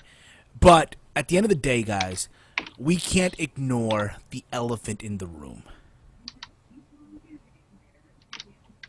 Now, that TNA needs to start establishing their own stars. Mm-hmm. You can't be telling me, listen, I'm all for Galloway going there, but at the end of the day, TNA needs to start building their own stars. He's still a WWE reject. He's still a WWE reject, and yeah, at the end of the day, he is that. No matter what, he is. Even if, for example, because I even heard a lot of TNA fans say, oh, what about Hulk Hogan? If he went back to WWE, you all praised the fuck out of him. When he was in TNA, y'all were saying he's old, he sucks, he should retire. Here's a difference, guys. Here's a big difference. Hulk Hogan was never a TNA guy. He was always a WWE guy. Mm-hmm. Even when he was in WCW, he was a WCW champion. He was a WWE guy. Ric Flair, he'll always be labeled a WCW guy. Even when he went to WWE back in '91 and won their title at the Rumble, we cut that promo with a tear in my eye. This is the greatest moment of my life. He was always labeled as a WCW guy. Yeah, and also the thing that's different is like TNA was like using Hogan as like he's one of your main talents to come see and watch. It was like WWE doesn't do that anymore. Like, yeah, Hogan is used as an attraction piece, but TNA was banking on, we have Hulk Hogan, let's shove him down people's throats, and that's what people got sick of. And WWE, you all know Vince is not going to do that. It's not like Hulkamania is going to have a match with someone anytime soon. Yeah, there's John Cena. Exactly. And again, this is different. Even Sting. Sting is a WCW guy. He was never a TNA guy. Exactly. Yeah, the problem with Sting, it was like more of like they overexposed him kind of a deal. Like they kind of overused him to the point where it's just kind of like, really? Do you really need to go to the Sting well again?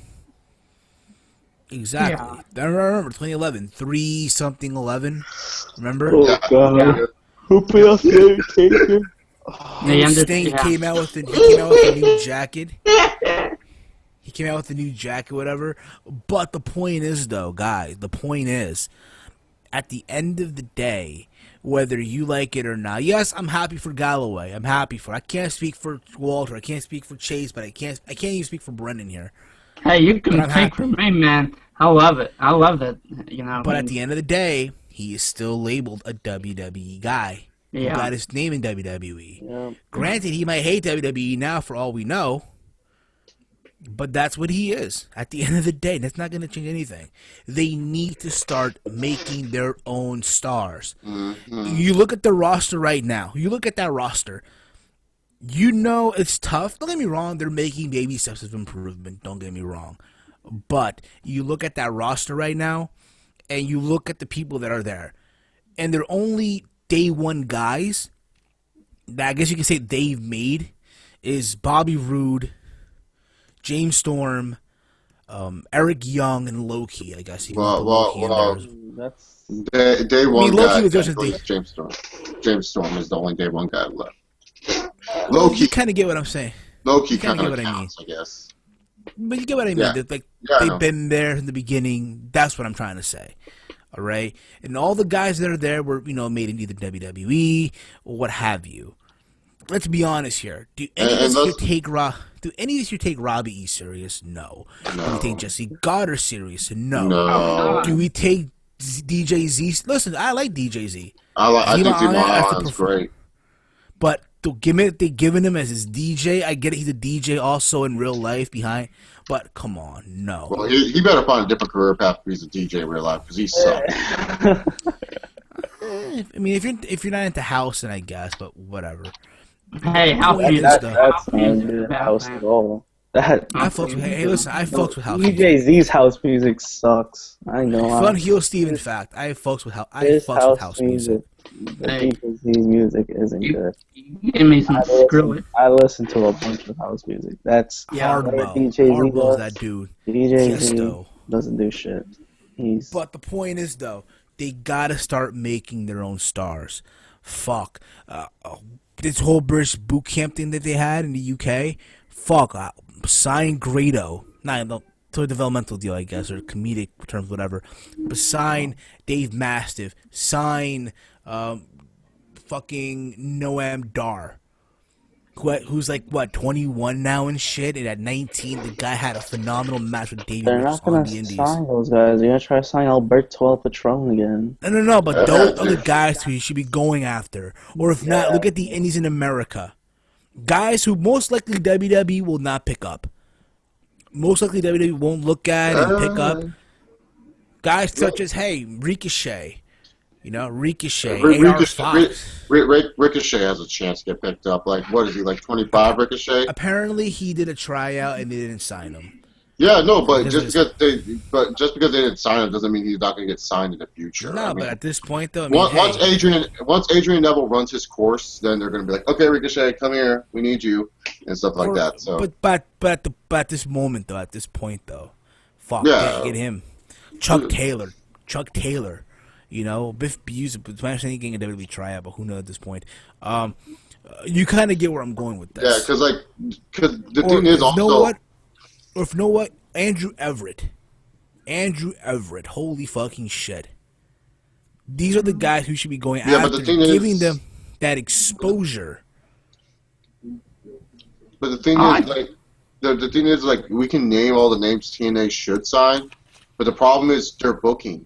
Like, I don't care what anyone says. The problem with TNA mostly is their booking, because look at their original TNA stars. Like, we can say all the TNA originals we want, but let's face it here, folks. They're old as fuck. TNA is no longer that nice young roster that it was a few years back. They're much more older guys, and we can say, yeah, sign all these guys that WWE wouldn't sign, but it's just like most of these guys' mindset are saying, hey, I'm just going to TNA to get my name and exposure out there for the independents, and then maybe when I get a little bit older, I'm going to go to the WWE. So really, to be honest, TNA signing these guys, you know they're not going to do anything with them. Why try to sign talent if TNA knows that, if you know TNA's track record, they're not really going to go all the way with? I mean, look at Crimson. Crimson is a perfect example. Say whatever you want about Crimson, if he was raw and the rain too green, but that guy was going to be a star in TNA, a fucking star.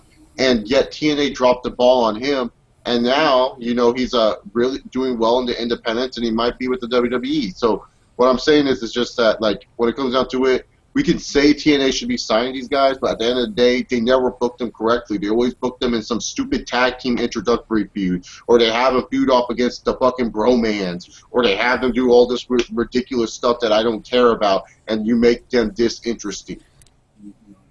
That also is true. That's also as well true. But the point is, though, what I want to see is them establishing their own star, making new stars. That's what I want to see, and not this whole thing of bring in Chris Hero. No, Chris Hero. No, I'm sorry, Alucard. I love you and all, bro, but no, hell no, I'm not bringing Chris Hero. That's the man. And at the end of the day, hey, Chris Hero, great performer. Don't get me wrong, but even he's labeled as a former WWE guy to an extent. Am I right? Yeah. NXT guy, yeah. NXT guy, still, he's labeled as that as well. And again, if you are on a mainstream, because think about it, so yeah, TNA, they're not on the Spike TV level anymore. They're on Destination America. They're still labeled the number 2 company in America. In America, the number 2 company. Okay? And they're on TV. So, presentation is a very big thing. The last thing I want to do is have a guy who has blown himself into a balloon on my company. Mm-hmm. If you get what I'm saying. Yeah. That's the last thing I really want. And that's the guy that ate Chris Hero, man. And also, ate Chris Hero. and also all the dudes, like, I don't even think like TNA is a popular destination for a lot of wrestlers like that don't wrestle in the European. Like, if you wrestle in the European scene, okay, I can see why TNA is a popular destination. But if you're like an American wrestler, I would be looking at TNA and saying like to myself, nah. If I was like, let's say, a current Ring of Honor or PWG guy, I'm not saying to myself, yeah, I want to go to TNA. No, I'm just going to stick it out there in those independents and work at Walmart with Jesse Neal, who apparently said that he makes more money at Walmart than he ever did at TNA, which is hilarious to me. It's hilarious to me when he said that. I was laughing my ass off. He makes more money at Walmart than he did at TNA. Can't shit on him for working there, then. Let's move on now from this, but again, that's what I want to see, though, from TNA.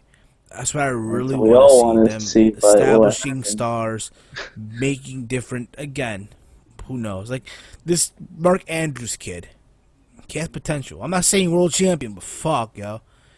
It's a start. Yeah, he could be a solid mid-card talent, like. Indeed. Anywho, yeah, it talks about some Ring of Honor here. Now, this big news came out that they're dealing with financial problems. Good. And this is the article that I read here, okay? The reports is that Ring of Honor is currently dealing with a lot of financial issues. That basically comes from Sinclair Broadcasting, which owns ROH, not getting more behind the company. COO Joe Koff met with head officials at Sinclair back in December to try and get them to expand the budgets for 2015 and 2016, pushing the idea that ROH could become the number 2 wrestling promotion in the country. Koff brought Adam Cole and the Briscoes to the meeting for them to do pro wrestling style promos on how TNA was losing steam, moving to Destination America, and that ROH could become the number 2 in the U.S. The pitch reportedly failed. ROH's December pay-per-view, their second show on standard PPV, did just 8,000 buys, and that didn't help things either. The 8,000 number is said to be under the company projection, but not by a large number. Sinclair official told Joe Koff to be more disciplined with spending this year. There's a feeling that Sinclair wants ROH for consistent programming on their network, but are not interested in investing a lot or taking chances to build them. Yeah, these financial issues are the reason why talents like Roderick Strong, Maria Kanellis, and Mike Bennett aren't under contract. As noted before, TNA, Lucha Underground, and New Japan Pro Wrestling all have interest in signing the duo of Kanellis and Bennett. Yeah, you know, this is what, like, this was like one of my first videos a long time ago. I said that this Sinclair deal is garbage because, first of all, when you look at the list of network places where you can watch ROH, like Texas was missing, like major cities in Texas were missing. California, not one city in California can you watch Ring of Honor. And I'm just saying, man, it's like Ring of Honor, man, like, actually, they just did a terrible. Jeff, I believe Jeff, the Unigamer, he actually has Ring of Honor on his network. He lives in Bakersfield, but Bakersfield is like its own little universe. Like they like to think different. No offense, Jeff, I like you, but Bakersfield is its own little universe. Let's just be real here. But when it comes down to it, Ring of Honor, they fucked themselves by signing the Sinclair deal. They have no one else to feel sorry about but themselves. They left HDNet, which made no sense to me. I didn't get it. And I was like, why? I mean, they went to a lesser network in Sinclair. They figured this would help them out, but it's hard to catch Ring of Honor because they show the shows at 12 p.m. They show the shows at 11 p.m. And I can already see Alucard typing in the keyboard. Wrestling's easy to watch. Just Google it. Here's the thing, Alucard. Here's the thing, people. Not everyone wants to Google ROH TV. No one wants to freaking go out of their way to watch it. Some people just want to watch it here and now, and it's just Ring of Honor's on at terrible times. It's on at like 12 p.m. and the afternoon on Saturdays. Like, who the fuck wants to sit there on your Saturday morning to fucking watch Ring of Honor wrestling? I'm just being honest here. Who's like, okay, maybe if you love professional wrestling to the point where you never leave your house, but for me on my Saturdays, I'm going out because that's the only day where I can go out and hang out with friends. And then I'm not staying up until 11 p.m. to watch flipping ROH. I'm sorry. Like, ugh. My take is this, okay? Don't be sorry. I'm right there with you. This is my take. This is my belief here, okay? Now, I think it's one of those situations where, yeah, Sinclair doesn't give a fuck about them. Let's be honest here. All right? They don't. And I agree. They should have stayed on HDNet. They should have stayed there. However, I think Ring of Honor, what they're doing here is, yeah, they're trying to be mainstream. That's the feel I get. Which is fine, but then again, it's like, you shouldn't be that. You should stick to the format that you had years ago. I think Davey Richards said it best. Ring of Honor is and always will be carry-owned, Gabe-operated. You know? That's my opinion. Yeah. That's why Gabe is doing well with his other indie promotions, because Gabe is not saying, like, oh, I got to make Dragon Gate USA and the other, like, he owns, like, 2 other promotions, right? Evolve and Dragon Gate. That's what he runs pretty much. Oh, okay. On WN Live. That's the network that runs their IP producer, WN Live. Also runs CCW, Shimmer. Yeah, I know, but all that. That's the thing with Gabe, why he's successful as a promoter. He realizes, look, the way we wrestle and the way these talents are presented, they'll never get over with the mainstream audience. That's just the bottom line. They're meant for the hardcore, serious, button-down wrestling fans. They're not meant for little children to watch these guys. Like, don't get me wrong, I think Adam Cole's awesome. But are you going to try to tell me the current Adam Cole character is someone that everyone can get into? No, not everyone's going to get into Adam Cole character. Everyone in Ring of Honor also just feels the same. No one stands out differently in Ring of Honor. They all feel the same. They all cut these shoot-style promos. They're always vicious. They all follow a code. It's like no one wants to watch the same type of dudes. And so Ring of Honor trying to be mainstream, it's never going to happen. That's why Gabe is successful, is because Gabe realizes, look, I can put on the best shows possible. That's what I'm going to do. I'm just going to let these guys be them and have fun, but I'm not going to try to make this company into the next level team. I'm just going to keep in the grassroots of things and make sure that we get enough money to pay these superstars. That's why Gabe is fucking successful. These new management under Ring of Honor are not successful because they're trying to make this company one of the biggest companies in America, but it's like it's such a huge dropout because you watch a WWE show, then you watch a Ring of Honor show, it's like, holy fuck, what a dropout that is. That's just like you see them in the high school gym. Or to an extent, a TNA show to Ring of Honor show. Yeah, exactly. Even watch a TNA show compared to Ring of Honor, you're just going to look at Ring of Honor and be like, Don't get me wrong. I think they're both in the same level as number 2, but I think TNA has the upper hand. TNA has a little bit of the upper hand in the aspect of, yeah, you know what, they have a bigger pocket, a bigger budget to an extent, you know, Panda Energy, I guess. Not much. And the fact that, hey, they got a publication on the USA Today newspaper. You know, when the fuck did you see Ring of Honor get a publication on USA Today? Not even the fucking New York Times. Come on now. But the point is, though, at the end of the day, we'll see what happens with this. I think Ring of Honor will be fine at the end of the day. I do feel, though, that they've lost some names, obviously, because, you know, Kevin Steen or Kevin Owens now has been gone. Now he's in WWE. And don't be surprised, I'm calling it right now, by the end of the year, Adam Cole will be signed to a developmental deal. I see that. He's gone. Yeah, they've been losing a lot of good superstars from ROH. It's been Kyle O'Reilly. All they have right now is, think about it, Adam Cole and the Briscoes. They got and even Michael Elgin. But Michael Elgin, scene kind of dropped a little bit. Michael's okay. But we'll see what happens here. We'll see what happens. But at the end of the day, if it was up to me, if I'm running Ring of Honor, I'd go back to how it was back in 2005, 2006, 07, 08. Back to that format. Like when Ring of Honor was its own different theme, where it wasn't like trying to be mainstream. Like that's what makes Ring of Honor fun to watch. That's what when I liked Ring of Honor. Like this new Ring of Honor, I hate because it's like. And we have a call, guys. We have a call. We have a caller now. We see here. 748. You're on the air. Your name and where you're from. Hey, what's up, guys? It's Levi the Thrash Maniac. How's it going, gentlemen? What up, Levi? Oh, it's the Thrash Maniac 99. Oh, yeah. Woohoo! What up, Levi? Time for that thrash I've splash. just been watching the show. I figured I'd give you guys some help by doing a call-in. What's up, bro? So what you want to talk about, bro? What's your question, if you will? I was just hearing about this discussion about, like, with the whole ROH thing, and then, like, Chase going on his little tangent about how he feels about ROH. I kind of want to put my 2 cents on this, and I've talked about this before on one of my recent videos, my unpopular opinions on wrestling.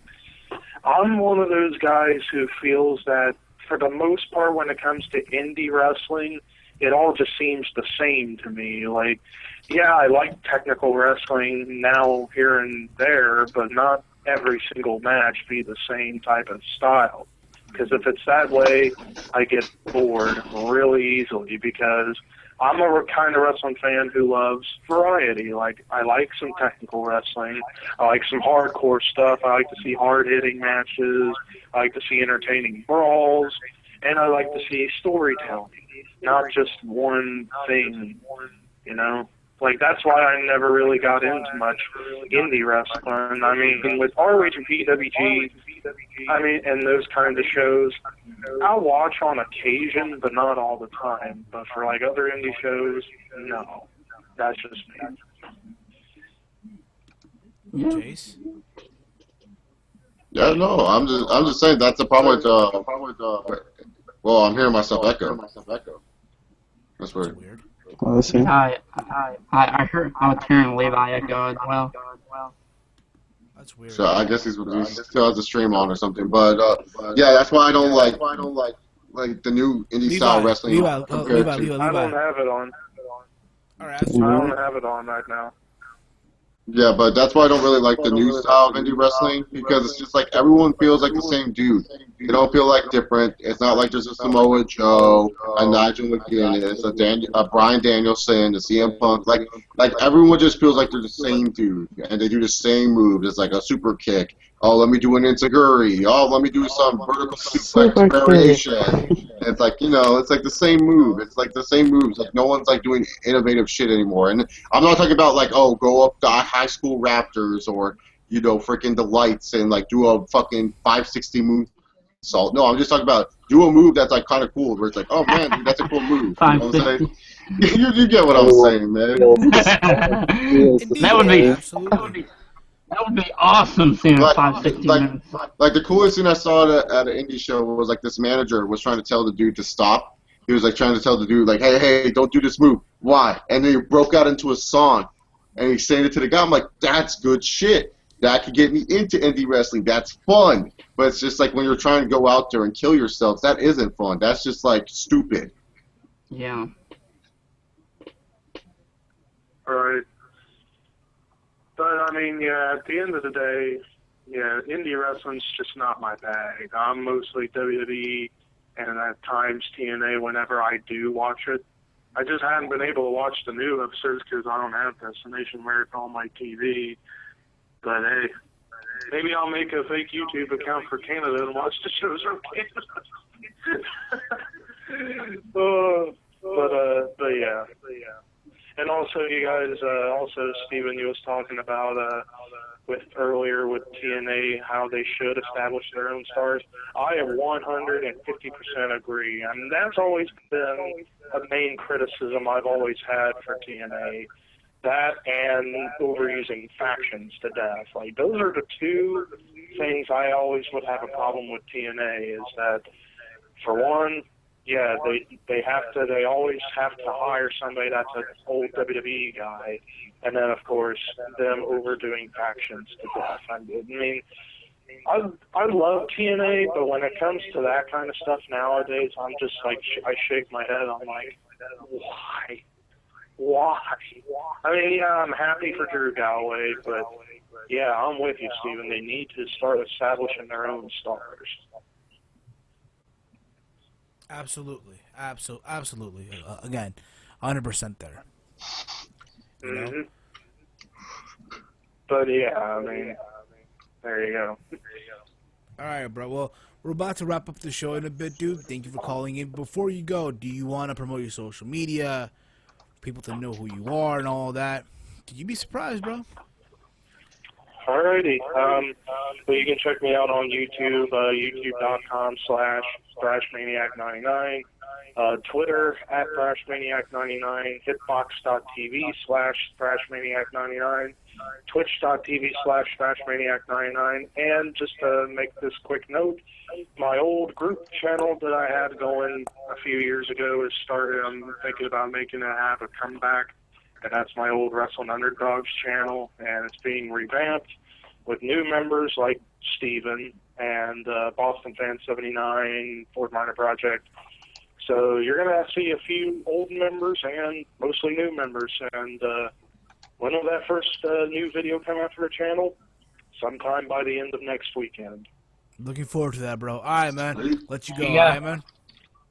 Go take care of that brand. By the way. Don't you say it. Don't you say it. Brand split. Go take care of that. Go take care of that brand split. Yeah, brand split. They need a TNA brand split. Let's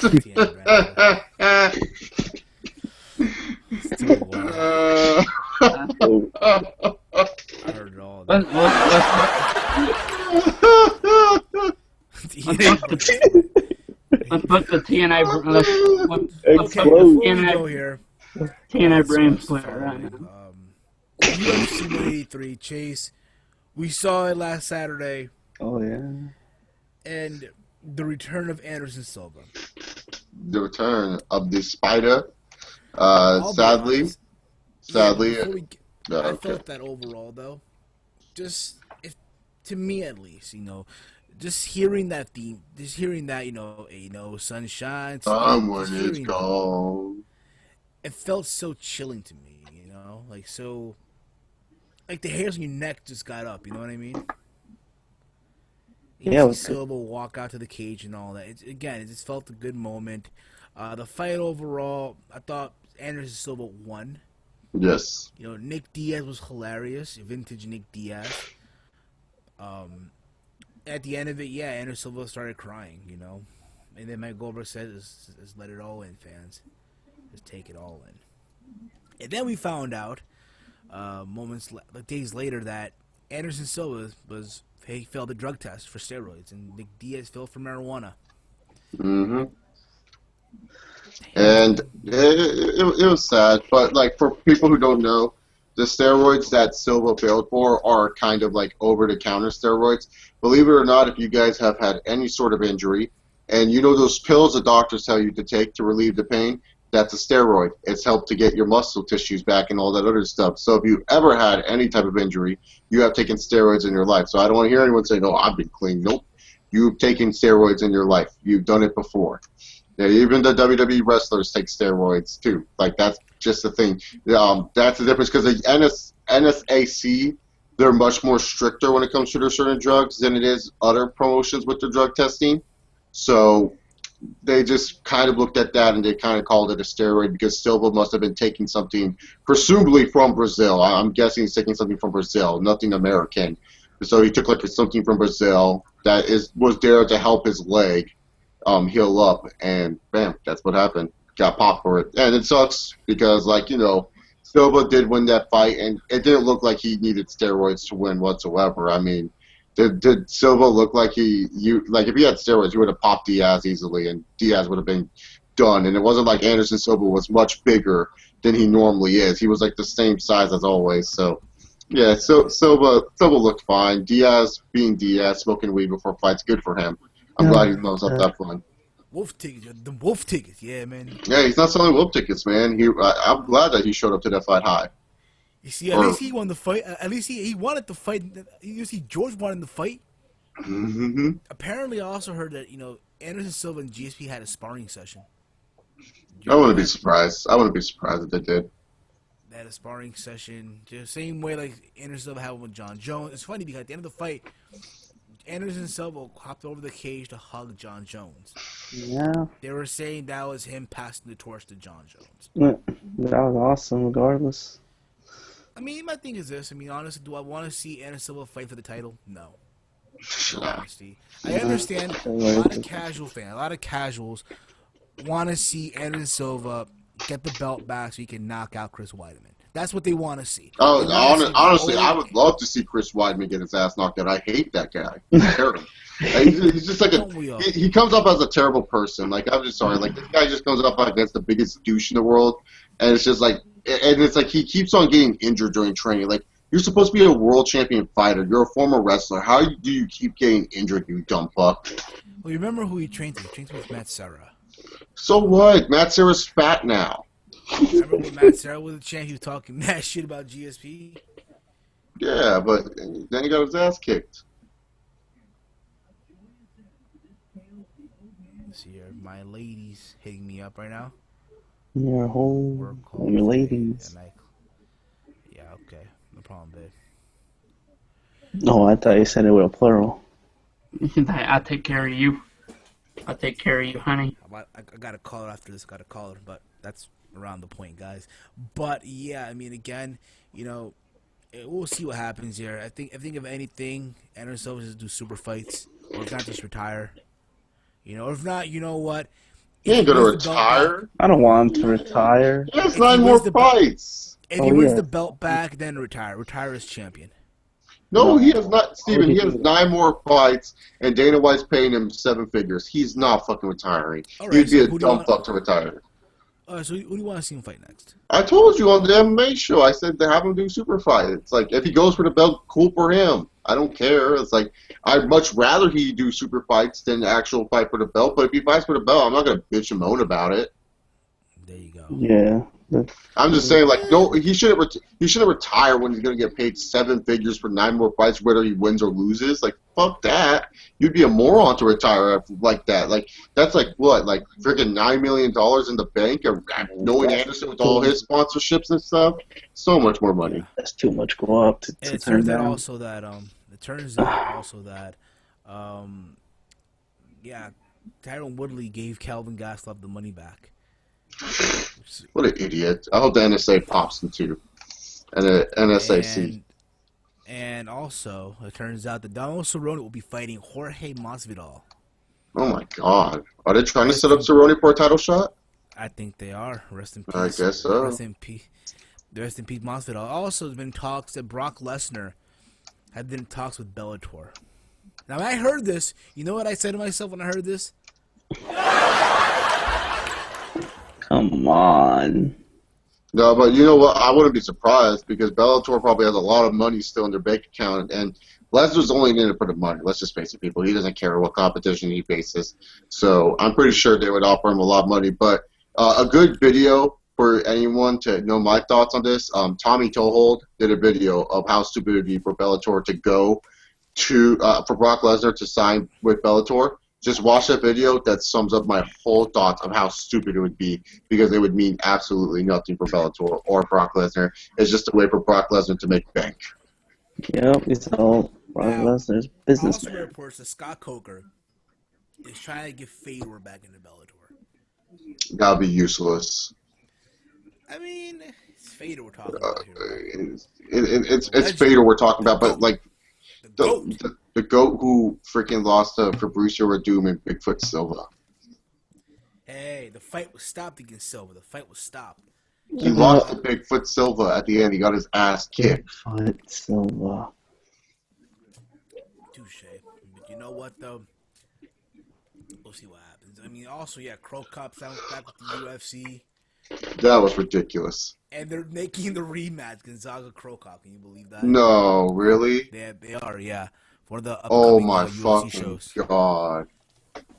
Dude, I'm gonna get so sick of seeing that footage where it's like Gabriel Gonzaga hit Crow Cop with a huge head kick that just sent him rocking, and then like they have all these 360 angle. Oh god, that's gonna be terrible.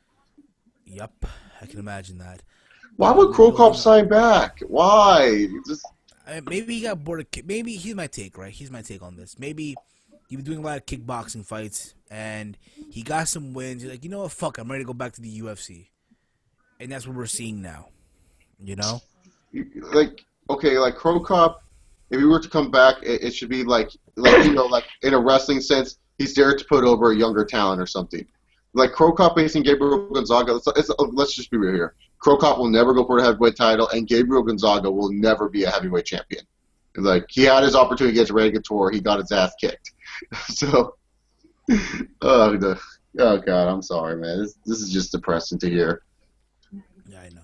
What next? What next season? Is Carl Parisian back in the UFC? Is he fighting like Nate Marquardt soon? Is Carl Parisian in the UFC? Nah, I heard Little Evil, Jens Pulver coming back too. They bring back Jens Pulver. They're bringing back. Who's he fighting? Jens Pulver. They're bringing back Sean Sharp. They're gonna bring back. Wait, they're gonna bring back the fucking Muscle Shark? I'm just kidding. Imagine they did though. For real, they did. Imagine they brought him back. He's a former champion. Isn't he lightweight champion, Sean Sharp? Yeah, he beat Kenny Florian. Yeah, and then he got stripped because of the. No, wait. But BJ beat him, right? He was like, Sean Sharp is dead. Yeah. No, they never fought. They never had the fight. In my understanding, what happened was Sean got stripped of the title, and they had BJ versus I think it was him and Diego Sanchez to crown the new champion. Oh yeah. And that's what. No, it wasn't. It wasn't Diego Sanchez. No, he fought him. I'm pretty sure he fought him because BJ said, "Sean Shark, you're dead." Like BJ literally said, "Sean Shark, you're dead." Hold on, let me find this here. I gotta see. Yeah, he fought Sean Shark. Yeah, because like he faced Joe Daddy Stevenson for the vacant lightweight title, and then afterwards he fought Sean Shark, and he said he was going to kill him. And then later on, he's all like, "You guys want GSP? You want me versus GSP again?" And so he wanted to go for the welterweight title against Georges St. Pierre again. And that's where the whole oil rub came about, right? The whole rubbing of the oil, whatever, and the guy kissed him. The Vaseline. Yep. Indeed. He jobbed out Kenny Florian and Diego Sanchez, and then put over Frankie Edgar twice. Yep, 3 times. And then but then afterwards, that started the decline of BJ Penn. Sadly, he lost to Nick Diaz. He lost to John. He had a draw to John Fitch. Well, he beat Matt Hughes, and then everyone thought he was back at welterweight. Then John Fitch and Nick Diaz and Roy McDonald and Frankie Edgar buried him. Pretty much, yeah. But we'll see what happens. Now we're on the UFC 184, which went from a good card to Yeah, the main event's interesting. I'll say that. Ronda Rousey, Kat Zingano, the co-main event, 2 other chicks as well, whose names I forgot. So, yeah. We'll see what happens. But this wraps up episode 79 of the Teamheel podcast. Thank you all for tuning in as always. And yeah, this will be on iTunes, Stitcher as well at the conclusion once this whole thing develops and becomes a playback for downloadable purposes. So there's no excuse, guys. Download the podcast. Tell your friends about it. On all your social media, Facebook, Twitter, Tumblr, Google+, and all your Facebook pages, if you will. As always, I'm Heel Steven. You can follow me. And wait a minute. Before we wrap up, we have another caller. Alright. Let's see here. Shit. 661, you're on the air. Your name and where you're from. Hey, what's up? This is Jeff, a.k.a. Union Gamer 661. I finally realized how that name came about through the 661 thing. I finally realized it. Oh, God. What's up, Jeff? I'm call from my cell phone. Not much, man. Yeah, I was watching you guys' show. They were talking about, was it BJ Penn versus Sean Shark? I saw that fight. You did? Yeah. Your thoughts on that fight? What were your thoughts on that fight, bro? Sean Shark, you're dead. I thought it was a pretty good fight. I was kind of rooting for Sean Shark because I fucking hated BJ Penn at that time, but I still like the fight. I actually forgot about that fight. See, it didn't come like they actually had a fight. Yeah, no, they did. Because, like, when you said that Sean Shark and BJ didn't fight, I was like, what are you talking about? Because I remember that fight clear as day. BJ, like, knees him and then fucking grabs Sean Shark's blood and fucking rubs it on himself. Yeah, see, I remember it was like, I was hanging out with some friends. We were watching it at this one dude's house. It was a long-ass time ago. Yeah. Now I remember now. Great. Now I remember now. Amazing. Yeah, because Sean Shark won the title, got vacated because he did steroids, and then BJ and Joe Daddy, like, I was like, what the fuck you talking about? They never fought. Yeah. But Jeff, did you watch last Saturday's fight, Anderson Silva's return against Nick Diaz? No, I missed it, unfortunately. But you know what happened, though. But you know what happened. You know, Silva got the win, and dudes came out and got caught with steroids, and Diaz got caught with marijuana. Yeah, I heard that part. I was laughing my ass off. Oh my god. Yeah. So, are you ready for NXT, Jeff? Are you ready for NXT coming up? Yeah, definitely. I almost forgot it was on, to be honest. Everyone did. You're not the only one. You're not the only one, bro. Yeah, if you saw my Facebook and saw my recent video on YouTube, you know what's been going on. Yeah, I heard, bro. My condolences go out to you, man. Your sensei passed away. You know. Yeah. He was actually the first sensei I ever trained with, and the first person to ever teach me martial arts. Damn. And tomorrow, well, over where you're at today, tomorrow, Saturday, we're hanging out at the dojo and working out and gonna raise money to help his wife pay for the funeral and medical expenses. That's cool, bro. I mean, again, dude, it's all about giving back too, you know. But, you know, then next weekend they're having a dojo is going to be having a karate tournament in his honor too. That's what's up, bro. At the end of the day, it's always good to remember the memories, you know. That's always important. Definitely. I always remember the memories, and that's but at least he's not in pain anymore. What happened? At least he's not in pain anymore. That is true. That is very, very true. He lived a full life. He lived until he was 80. And he got to see his kids grow up. He got to spend time with his grandkids. It still sucks. I mean, again, dude, he's in a better place now. Remember, he's in a better place now. And just remember, you know, the good times, you know. Yeah, definitely. Remember the good times. But did you happen to catch this Steve Austin podcast? Did you happen to catch it? Yeah, definitely. You guys were also talking about Ring of Honor. What's funny is, we barely got Ring of Honor. We're here in Bakersfield where I live. Barely got it, I want to say, late 2013. Damn. Yeah.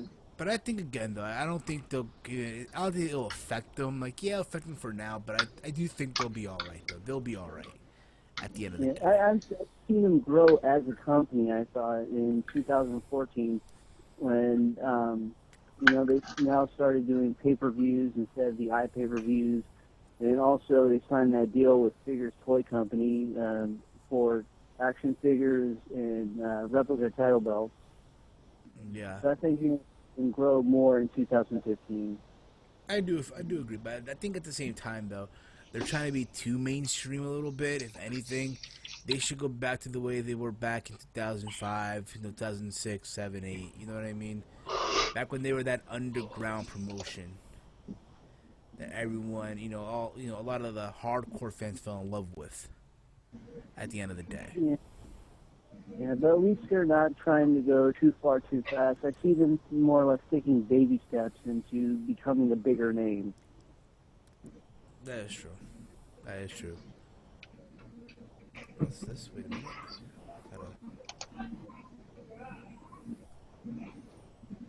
Okay. Yeah. I'm interested in seeing NXT for sure. And was it Sami Zayn versus Kevin Owens? That definitely, I think, will be a pretty good match. It will be. I do believe so. I agree too. Watch the matches like in the independent scenes when it's Kevin Steen and El Generico, they go all out. I don't think we're going to see them go as 50 as they do in Ring of Honor, but I still think you're going to see them put on a hell of a match. I do agree too. I think if anything, it's gonna be most likely just a small. Like, I don't think there'll be a winner. I think it'll end up in a no con. I do think, again, the big match is gonna be them two at WrestleMania weekend. I think that's where the big match will happen. In my opinion, of course. You know? Yeah. Yeah, hey, Jeff, we're about to end the... What happened, Jeff? I mean, that'd be sad if they put on a pay-per-view match, like one of their pay-per-view NXT pay-per-views that outshines WrestleMania 31. That would be really sad if that happens. It most likely will, because again, dude, it's NXT we're talking about here. It's NXT. Most likely it will happen, you know?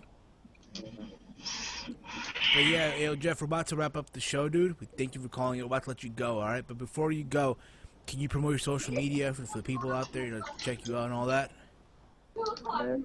Yo, what's up? This is Ugamer661. You can follow me on Twitter at TheUnigamer661, and you can check out my YouTube channel, TheUnigamer661, where I do playthroughs, video rants on wrestling, just a variety of different things. Indeed, and he also has all those cooking videos. Cooking with Unigamer has done more cooking videos than me, but at the end of the day, man, it is what it is, brother. All right, bro. Thanks for calling in. All right, man. All right, later. Later, bro. Later, man. Come on. That was the Unigamer661. Go check out his YouTube channel and follow him on Twitter. Makes a very good variety of content that you guys are going to enjoy. I do guarantee it. All right, but now we're gonna wrap up the show. We thank you for tuning in. As always, it's episode 79. Follow me on Twitter at HeelSteven. Subscribe to my YouTube channel, youtube.com/HeelSteven. Also subscribe to this channel as well. We go live every Friday at 11:30 p.m. And follow this channel Twitter account at Teamheel Podcast. Check out the Facebook page, facebook.com/GutchickPodcast. And also subscribe and download the podcast on iTunes, Stitcher Radio, and ShoutEngine.com, which will be available once this whole thing becomes available for playback. So with that being said, guys, you know, that's me, and kick it, cuz. I'm Knowledge of Wrestling. You can follow me on Twitter at HamWalter and subscribe to my YouTube channel, youtube.com/Knowledge of Wrestling.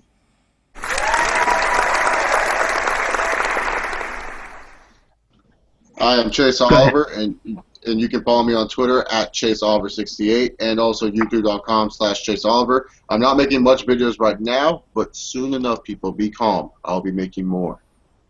And he'll be doing also more Q&As for you guys as well. For those of you who are... Oh, yeah, about Q&A 100. I'll announce this because Q&A 99 should go up tomorrow. Q&A 100 is going to be an Iron Man Q&A, so I'm going to sit in front of a camera for 60 minutes, Bruce Blitz that shit, and fucking answer as much questions as possible. Hashtag Bruce Blitz that shit.